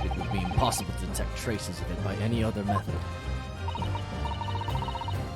Or, from another perspective, simply with this chemical reagent, anybody at all could check for traces of the poison. A reagent? What? One drop of the contents of this bottle on the tip of your fountain pen, Minimomo-san, is all it will take to solve this case beyond all reasonable doubt.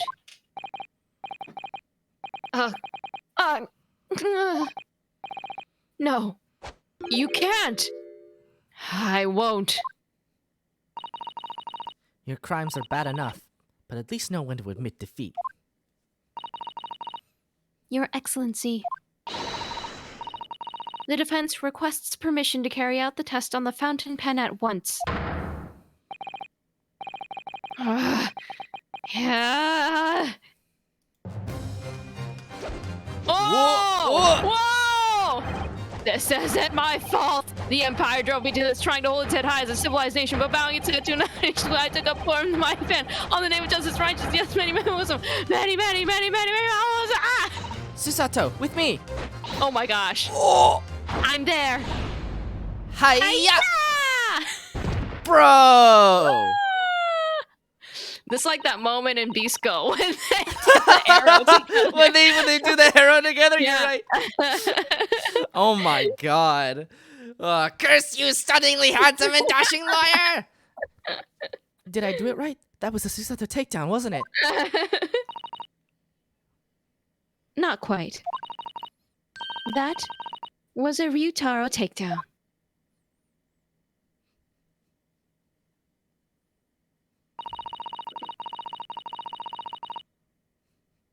The instant the first drop of the reagent touched the nib of the fountain pen, it was clear to everyone present.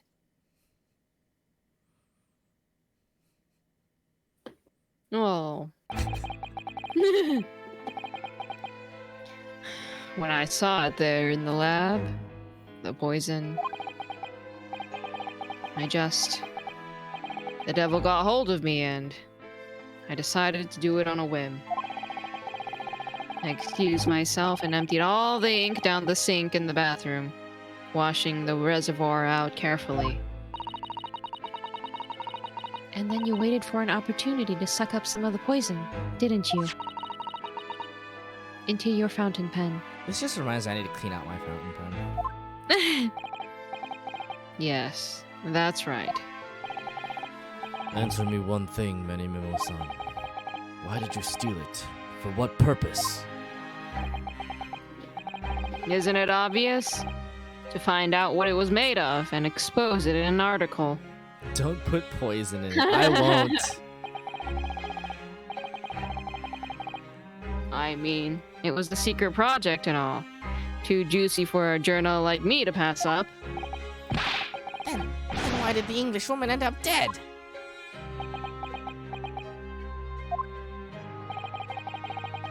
I went into that hut intending to quiz her on her situation. That's all. As a reporter. A known killer, enjoying full freedom, evading justice by leaving the country. I told her what I thought about it. And she just laughed in my face.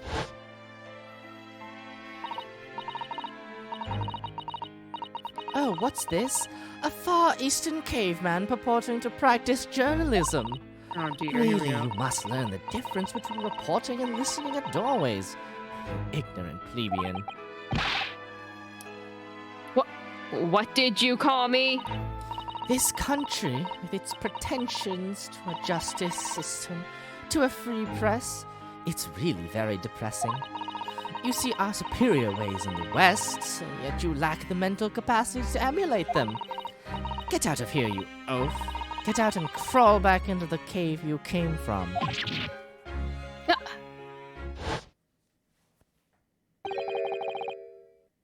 That's when I remembered.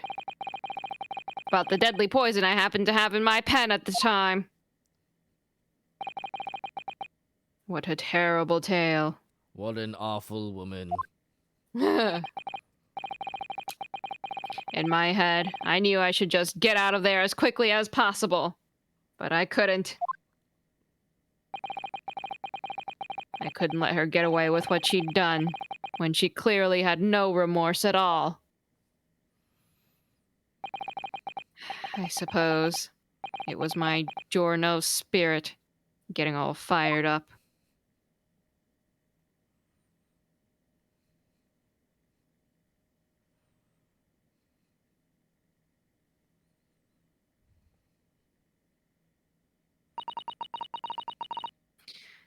I'd like to ask you something. Yes. You often talk about justice. But surely as a journalist, you could have used other means to deliver the justice you sought.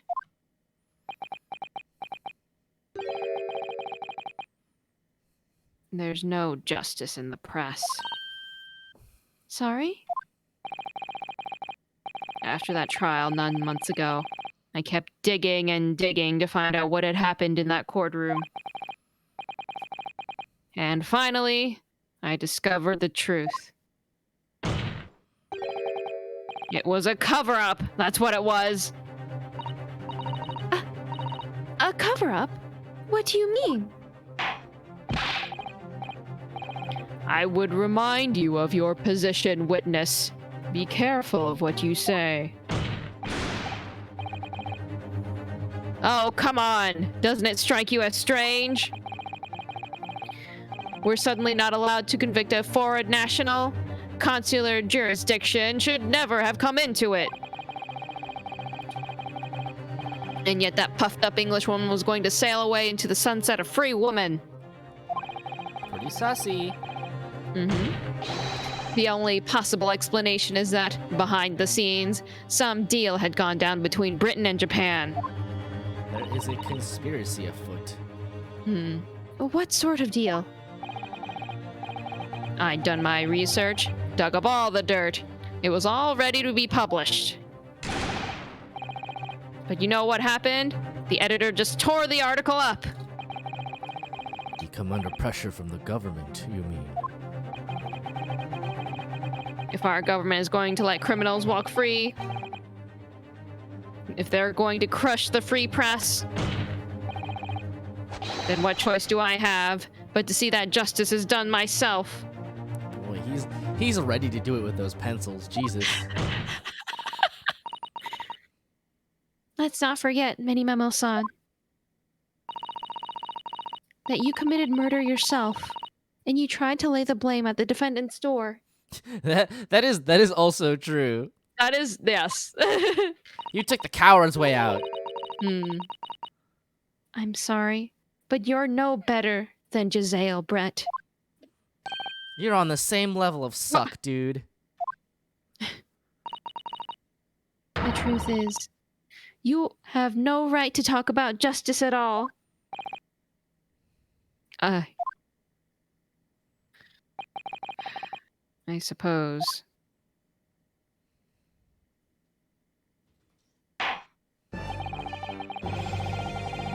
It would appear that we have reached a conclusion in this trial at last. We're glad that it wasn't 5 chapters long. Yeah, goodness gracious. Well, a lot faster than the first trial of the first game. Counsel for the defense. Oh! Yes! Sorry, Your Excellency. Just musing in a manly way here. It's almost unbelievable that this is your first experience of the Supreme Court. It was an excellent performance. In truth, it very much reminded me of your cousin's exploits. The My cousin! Naruhodo Yes! clan. Yes! Quite a remarkable clan of lawyers. I'm sure that will continue into the future. I still think it's so funny that like Phoenix basically went to combination art and law school.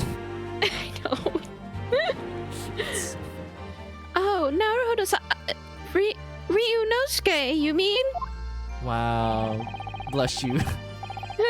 Using his name without any honorifics. Oh my. Ah! How presumptuous. The way he handled the trial 9 months ago, and the way you handled this one. I mean, I think we did a better job. We made it snappy. It gives me hope that we are genuinely entering a new era of justice in this land. We even took down the dude. True. With our friend. That's very flattering, Your Excellency. I'm sad that we didn't annihilate Prosecutor Aochi. Hearing the defense you put forward today made me feel most keenly that the future of our justice system will be forged by you and your contemporaries. Thank you. So, Prosecutor Aoji, do you have any final thoughts? Aochi's been through enough today. He's been through a lot, it's true. Oh, He's about to go through oh more. he's ready! Holy shit! Oh my god! Holy shit! He's got it! He's got the ritual stand! He just needs a second! He just needs a second! Prosecutor Aoji? I, Taketsuchi of the Aochi clan, have been bested by a callow youth not once now, but twice! If there was any shred of my former self left, it has withered and died here today. Gosh, your journey to cultural enlightenment sure took a while, didn't it? Silence! Rather than living on in shame, I will end it all now with this blade. For that is the true path to Aochi-ism! Jeez. Aochi-ism? One hopes that's the only way in which he'll be modeling himself after the witness.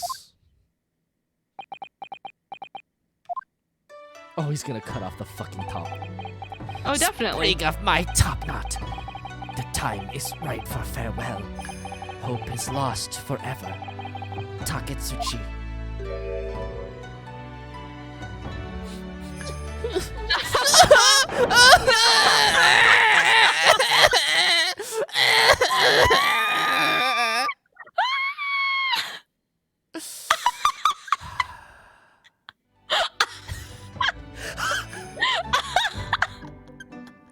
Slow fade. She's praying.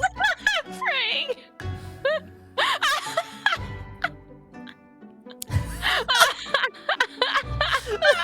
Everyone's paying their fucking respects. Oh my god. Press F to pay respects. Holy shit.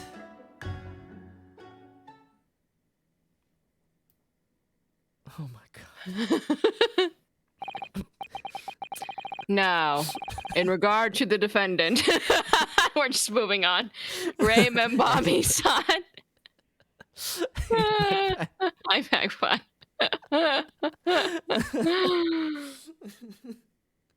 Anyway. Moving right along. Yes, Your Excellency. I have reached my final verdict. I hereby find you Not guilty. Woo! Oh, look at these sakura blossoms. Yeah, baby. Oh, so cute! Someone gathered those up from the trees. You at least saw the end bit and then have the tiniest bit of context. Yeah. Court is adjourned. We won. That's all you need to know. You saw the most important part of this trial. Yes, essentially. which was Prosecutor Aochi's moment of self-reflection. 13th August, 2:38 p.m. Supreme Court of Judicature. Defendants Antechamber 3. It's over. By the way, I think this was only the third time that that you have played the murderer. Technically, only the second time you don't count the case where old army guy and his wife were quarreling, because that wasn't exactly like a it wasn't a premeditated murder, nor was it a meditated murder. Actually, now that I think about it, nor was it a murder. Yeah. But that, and then probably April, not April May, the other one, the twins. Mm-hmm. So I think that means this is only the second time that you have voiced the murderer. Let's go. I was literally thinking about that, like, this entire case. I was like, oh, this guy's the killer. Oh, Renu's voicing this guy. That seems out of the ordinary. That's novel. And I got to be the defense lawyer too at the same time. My heart is still pounding in my chest, though. It's all I can do is it's all I can do just to stay standing. Probably the best time to arrive. Yeah. Right. Lawyers have such great responsibility, such a great burden to bear. Don't they, Naruhodo-san?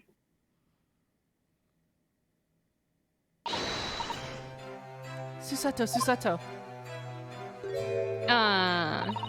Thank you so much. You were so dashing in there. So dashing. Ray and Father. The Gyarados lady survived anyway. Yeah. It wasn't a murder. Honestly, I'm so touched by everything. Oh no, I think I'm gonna cry.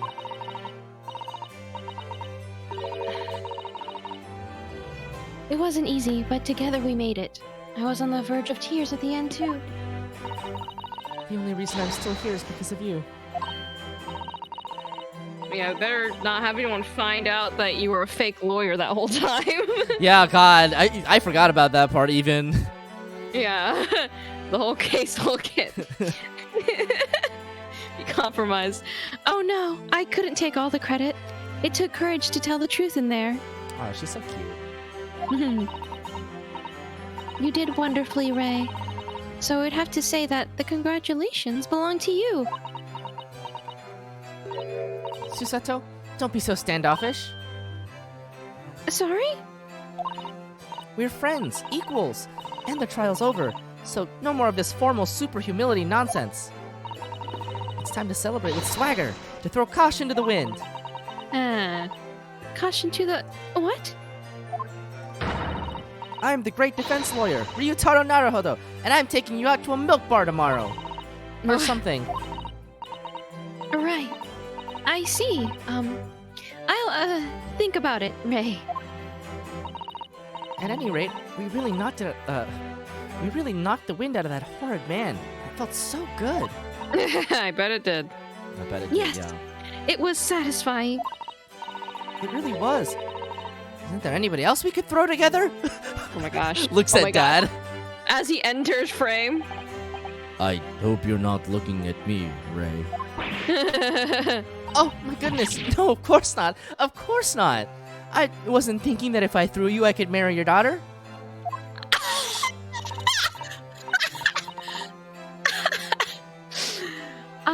There it is at last. Ray's lovely smile. Ray wants to be swept off by Susato. 100%. You fought for your friend to the very last. As your father, I'm extremely proud of you. Defense attorney Ryutaro Naruhodo.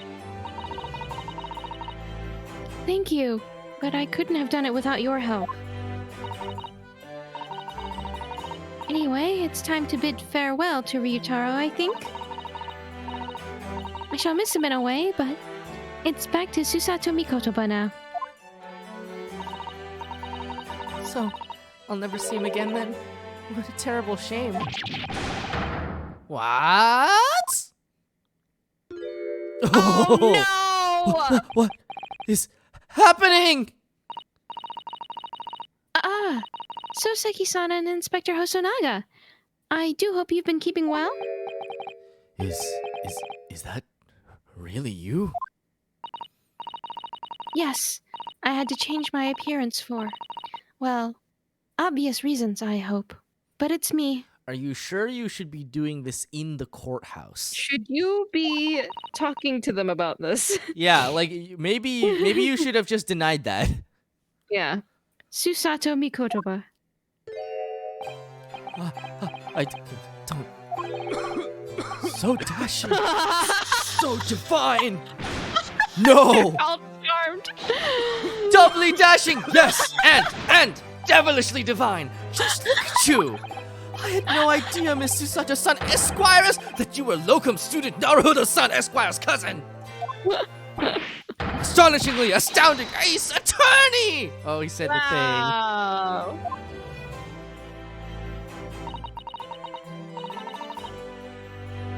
Poor Soseki-san. So confused. He's a little confused, but he's got the spirit. I still remember the first time I ever met him. He was in a prison cell in London. This must be so confusing if you never played the first game.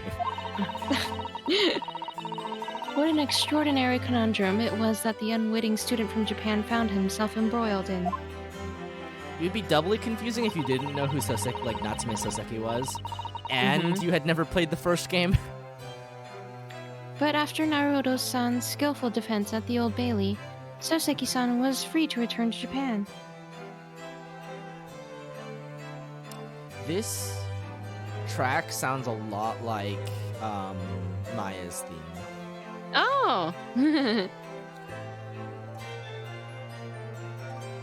Unlike Ryunosuke, Ryutaro is very popular. Oh, Yeah, too Ryutaro's very, very handsome and dashing. Ryunosuke is kind of a goober. Oh no, hold on. I'm thinking of the other one. I'm not thinking of Maya's theme. I'm thinking of the like end of court theme in the other games. Yeah, I don't remember what that track is called, but yeah. And now he seems to have earned himself great fame as an author. I'm stunned. That's a truly impressive disguise. Oh, that's right. This guy loves disguises. I know, right? Even I have an idea. And I'm a chief inspector at the police bureau who came up with Mr. Turtle, no less. Look at So him. cute. Look at Mr. Turtle. Bubble, bubble, So bubble. cute. I approve. Ryutaro, this lawyer legend who won an impossible case and then vanishes off the face of the planet. Yeah. He's got a 100% win record. I'm not sure you should be admitting to that, Inspector. Amazing. You're a woman of many faces, I see. Just two, really. And this was a once-in-a-lifetime event, I hope. Not if your friend has anything to say about it. I was like, for our sake, I hope this is a running bit. Oh, I'm not a patch on you, though, Inspector. Well, I'm a professional, of course. Look at Turtle. So cute. It's so cute. I do worry about Inspector Hosonaga sometimes. I really do. Yeah, please keep lawyering. I'm sure they'll let you do this in England, probably.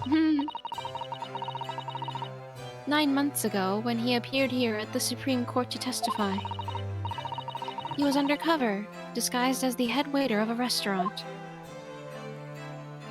Oh no! And then on the steamship to Great Britain, of course, disguised as a sailor to keep us safe on the journey. Though that didn't help you, did it, Kazuma-sama?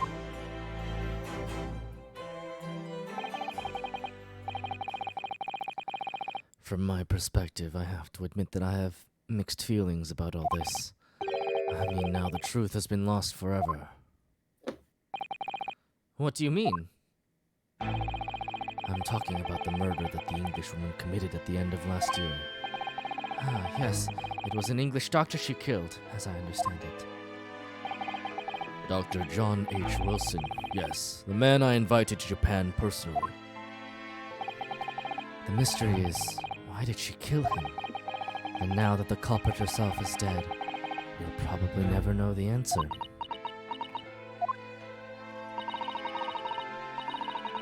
On the voyage to Great Britain, we had a most unexpected encounter.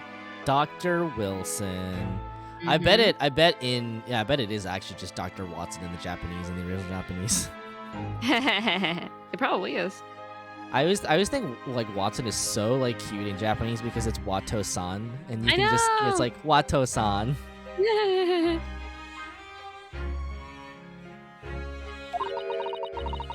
With Mr. Herlock Sholmes, the great detective, I mean. Oh, Herlock. Yes, I remember Mr. Sholmes well, of course. Ah, my arch nemesis. How lightly you utter his name. Well, according to the stories published about him in The Adventures of Herlock Sholmes, the detective once had a partner who helped him solve crimes, a best friend. And that man was an exceptional doctor of medicine by the name of John H. Wilson. What? Dr. Wilson? I just can't believe that it's a coincidence. I think that the English doctor of medicine killed here in Japan 9 months ago. Yes, that's true. We do know that, Brandon. You talked about it on our podcast. If you're interested, listen to the Absolute Territory podcast on a podcasting service near you. Oh no. Must have been the friend and partner of Mr. Sholmes.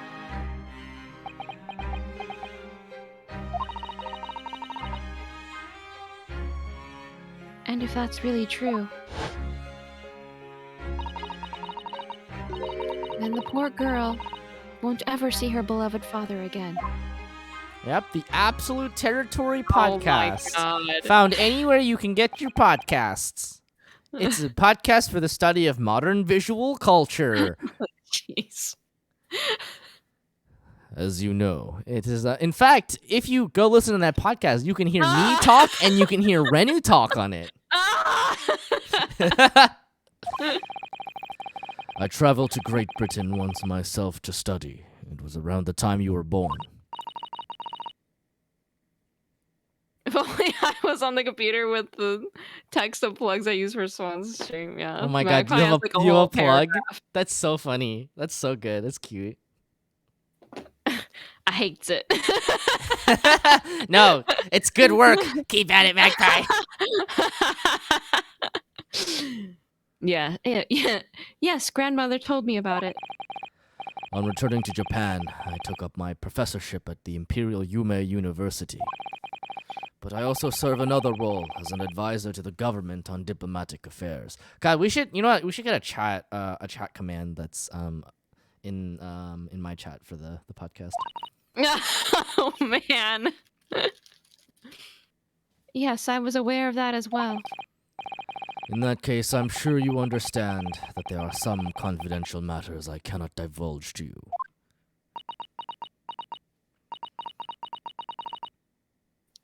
Could you just tell me one thing? If only. I'll set it up later. Oh my god. Why did you summon me back to Japan?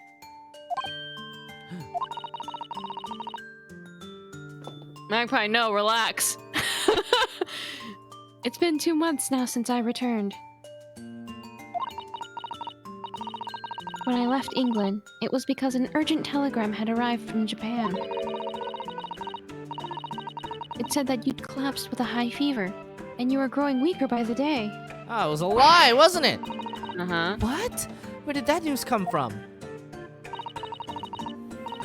That's what I'd like to know. Because after that long sea voyage, I found you in fine health, Father. Mm-hmm.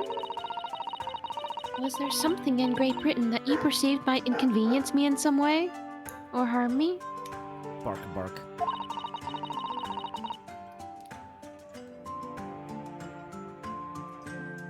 That's really the only explanation I can think of. Badog. Dear me, do you reserve your most cutting glares for your father, Susato? I'm sorry, my dear. I simply can't. Ah, let me go! Whoa! Holy shit.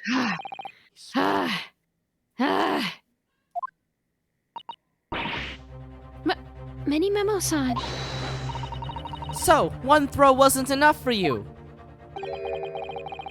I've got one last thing to say before they take me away. Professor, Me?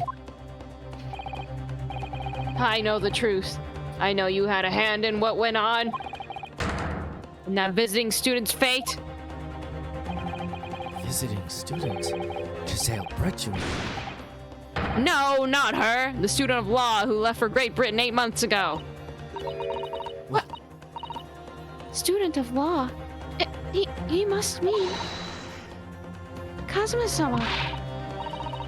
What are you talking about? What does any of this have to do with Kazuma-sama? Nobody here in Japan knows anything about it. They don't know that the guy never made it to England, that he died on that steamship. Oh, What? no. They think he's in England? Ah! Oh! Oh my god!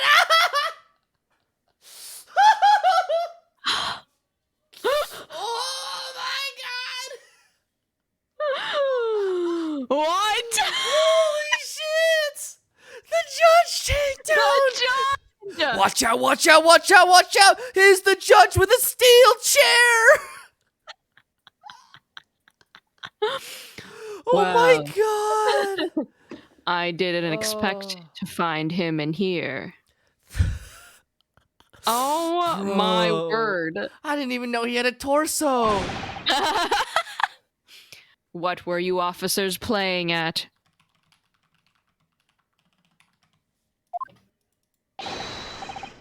Terribly sorry, Your Excellency.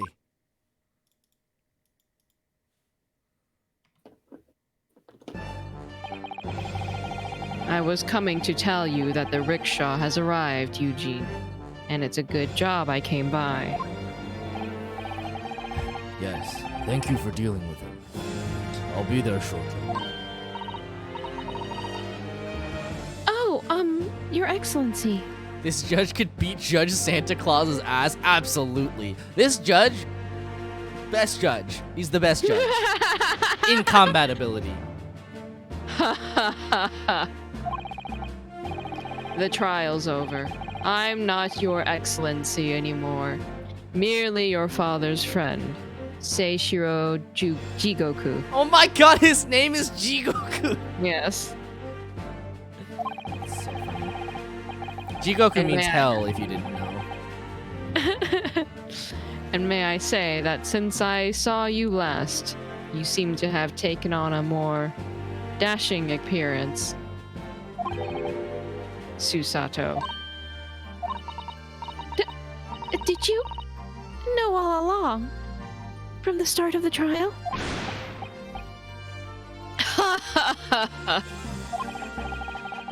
A judge sees everything, Susato. Bro, the judge sanctioned this. Wow. I couldn't let you take the risk. If Seishiro here hadn't known, and then he'd recognized you. So I had a word in his ear beforehand, as an old friend. Wow. Judge Jigoku, yeah. Oh my god. Can you imagine if, like, instead of Judge Judy, we had celebrity Judge Jigoku? Wow, that's great. Intense.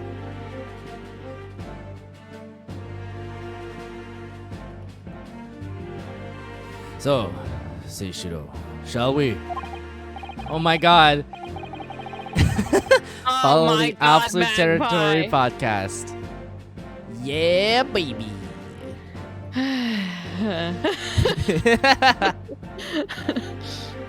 Yes, having ruled on that case, we now have various diplomatic issues to address. Before you go, Father. Sorry, my dear. We shall have to return to our earlier conversation at a later date. Don't say that. That sets up a death flag. That's how you get killed. Mm-hmm. But well done again, both of you. You did admirably.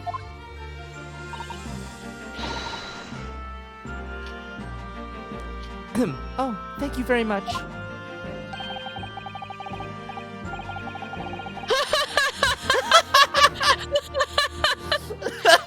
What did you think of my Seishiro sling, eh? It's been a while since I sent a man flying like that. Ha ha ha ha! Wow. What a man. Whatever could father be hiding from me? And why did he set up so many death flags for himself? Oh my god. Susato, I'm very proud of you. You did really great in there. I can't tell you this secret now, but I promise I'll tell it to you next time we speak to each other, which we definitely will speak to each other next time. Judge Jigoku's mighty fine. You know what? You're right. I think he's the handsomest of all the judges. Like, his hair isn't graying yet. He's got sharp lines. Like, Judge Jigoku can get it. We all simping for Jigoku. Yeah. Listen, we only have 2 trials with him. Every other time we have to deal with fucking Judge Santa Claus. Oh, there's a Bret. plug for Renu's Etsy page. No! That doesn't even have to do with the podcast. But it does have to do with you, and you're on this screen. No! About Dr. Wilson. And now it seems, according to the reporter, about Kazuma-sama. You can buy things from Renu, you said? You know what? We do need some art to put on our wall. No! Dare you. I'm gonna buy a print, and then stick it on the fridge. Yeah, on the fridge. On the fridge of pride. That's where I should put the podcast postcards. Oh, that would be cute. By the way, did you know if you pledge $5 any time in the year, for the podcast Patreon, we will send you a postcard. Steven needs coffee labels. Oh, that's true. So our roommate Steven has been roasting coffee for a while, and recently he upgraded from using like a popcorn maker to buying an actual like rotating barrel coffee roaster. Whoa. And he has like the vacuum packaging stuff that to like seal it now. So now all we need is labels, and then we're pretty much a coffee company. Wow. Like, we're really close. In fact, it's to the point where when we come out to Texas, we can actually bring you some. Oh my gosh. We'll bring you some coffee. Yeah. Anyway. Wow, thank you. When nobody else is around. I couldn't remember. It's been so long since we started talking. Judicial Assistant Mikotoba-san Esquires. Could I have a word? Oh, yes, of course, Soseki-san. What is it? I think perhaps it could be fate that we're meeting again like this now. You see, there's something I need to tell you. Oh? I believe that it may be related to the reason why your father summoned you back from England. This I have to hear. Please, Soseki-san, tell me at once. I will.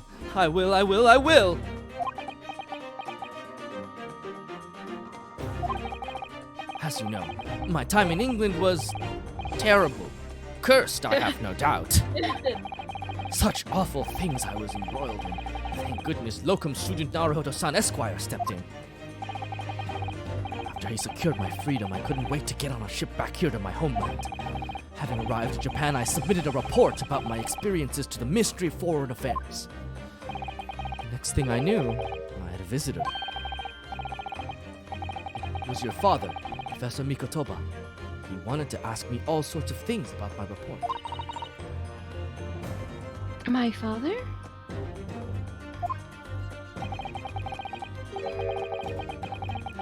He seemed to be especially taken with a particular part of the report.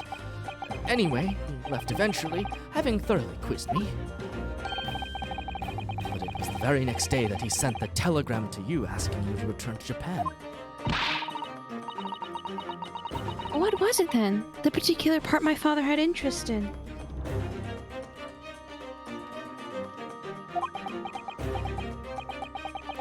don't really know exactly. But do you remember them? Those two terrible cases I was caught up in. Of course, I could never forget. Your father seemed to concern himself mainly with the second case. The second one, you mean? The one Mr. Sholmes forbade any of us to talk about in public. Oh my. Which is why the only case involving you that any member of the public is aware of is the first.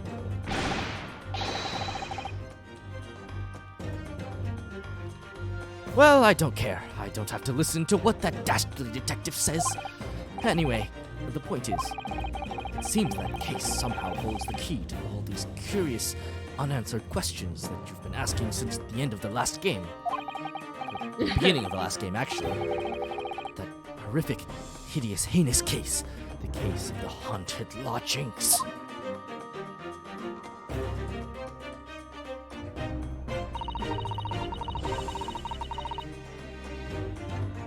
That case somehow caused my father to summon me urgently back to Japan. I thought that whole case was over, but it seems I was wrong.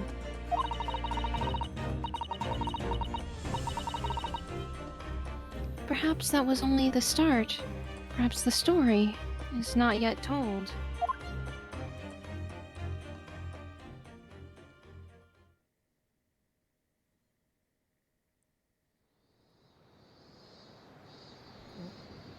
Cicadas. かの英国留学生の事件は決着がついたのでございます。大死院に立ってほんの少し分かったような気がいたしました。なるほど様が異国の法廷で何に立ち向かっているのかを。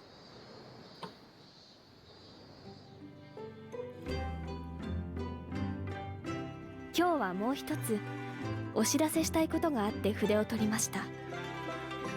夏目漱石様がおっしゃった2つ目の事件。父は何も語りませんが、あの事件にはどうやら大きな謎を解く重要な鍵が眠っているようでございます。あの事件の記録はお部屋の棚の左隅に残しておきました。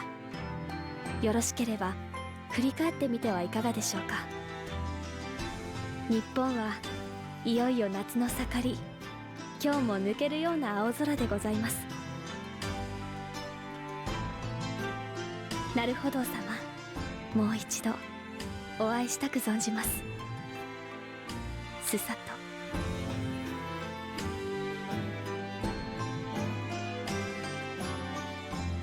Wow. So two things. One, it's interesting that she says Naruhodo-sama in the Japanese, but the translation says Naruhodo-san. I wonder what the distinction there is and why they decided to go with that. And two, I had to look this up because immediately as soon as she started talking, I was like, oh, I recognize his voice. It's Hanakana. It's Hanakanazawa. Or is it Kana Hanazawa? Kana Hanazawa. God, her name is too like it's too like rhymey. I never know if it's Kana Hanazawa or Hanakanazawa. No, it's Kana Hanazawa. Yeah, Hanakana. Hanakana. Hanakana. Yeah. Hanakana is like one of those voice actresses that like I usually recognize pretty immediately because she voices one of my favorite Grand Blue Fantasy characters.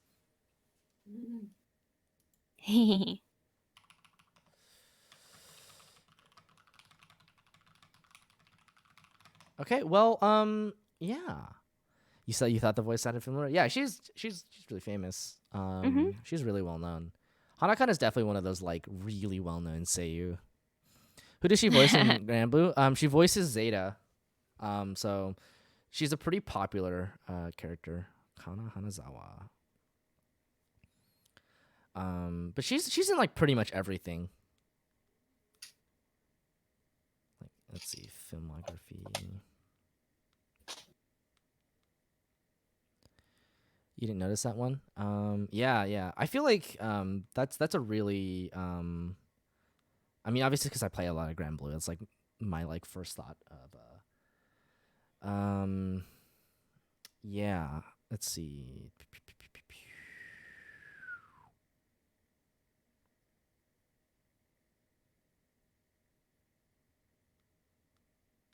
Oh god, it's so hard to find. God, why am I scrolling on mobile? This sucks. Anyway, yeah, Hanakana's everywhere. I was surprised. I think it's funny because like Ace Attorney games normally don't really have voice acting in them, so as a result, a lot of the times they make the at least traditionally the objection lines have been voiced by staff members.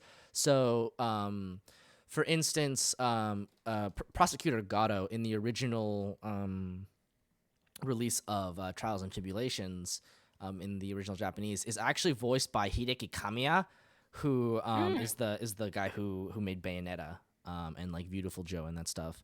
Yeah. And apparently, it was too late in the process when they were like voicing him to change any of Prosecutor Gatto's lines, but like they really wanted to have Gatto be say objection baby, because that's what Kamiya said, and it like makes total sense if you ever see a picture of this guy, especially when he was younger. Like this man like yeah. Kamiya's like one of those like game designers that is absolutely like a personality. That's funny. But yeah. So that's pretty cool. That's pretty cool. Thanks for joining us. We're probably going to close it out there and start the next case next time. Looking here, it says that the next case is The Memoirs of the Clouded Kokoro. So it looks like we're gonna get a little bit more Natsume Soseki next time. Because you can't have the Clouded Kokoro without Mr. Soseki. Yeah. Next stream will be 2 weeks from now, probably. 2 weeks from now, yeah. I am going to be busy because Gwen's younger brother will be in town, and you will be busy because you'll be at a con. Yeah. Busy. Busy. We're all super busy. Yeah. I think availability in general is going to be a little bit spotty. Just because you have cons. Are you going to more cons? Aside from there. Not until like the end of July / August. Okay. One of my friends is actually going to be at SakuraCon. At least I think it's SakuraCon. I'm pretty sure it is because she lives in Seattle. And she talked about going to a con. I think in like 2 weeks or something. It's like PAX. I think is the big con that's like coming up, and she's actually going there for like work stuff. But anyway, yeah. That's cool. Yeah. So 2 weeks from now we'll start the next case, and then my availability might be a little bit spotty on the 30th. Just because I am planning on going to at least I think the place I want to go to is open, but I'm planning on going to get my hair done, which will be like the first time I've gotten my hair done since the pandemic started. So I want to get a little bit of a trim, and I want to get a little bit of a dye and a color. So anyway, yeah, thanks for coming out. We'll see you next time in 2 weeks. I hope I have the wherewithal to put a stream on, because I think probably no tier list stream tomorrow, so I'll probably end up trying to do something in the middle of the week. But yeah, thanks for coming. We'll see you. Goodbye. Bye-bye.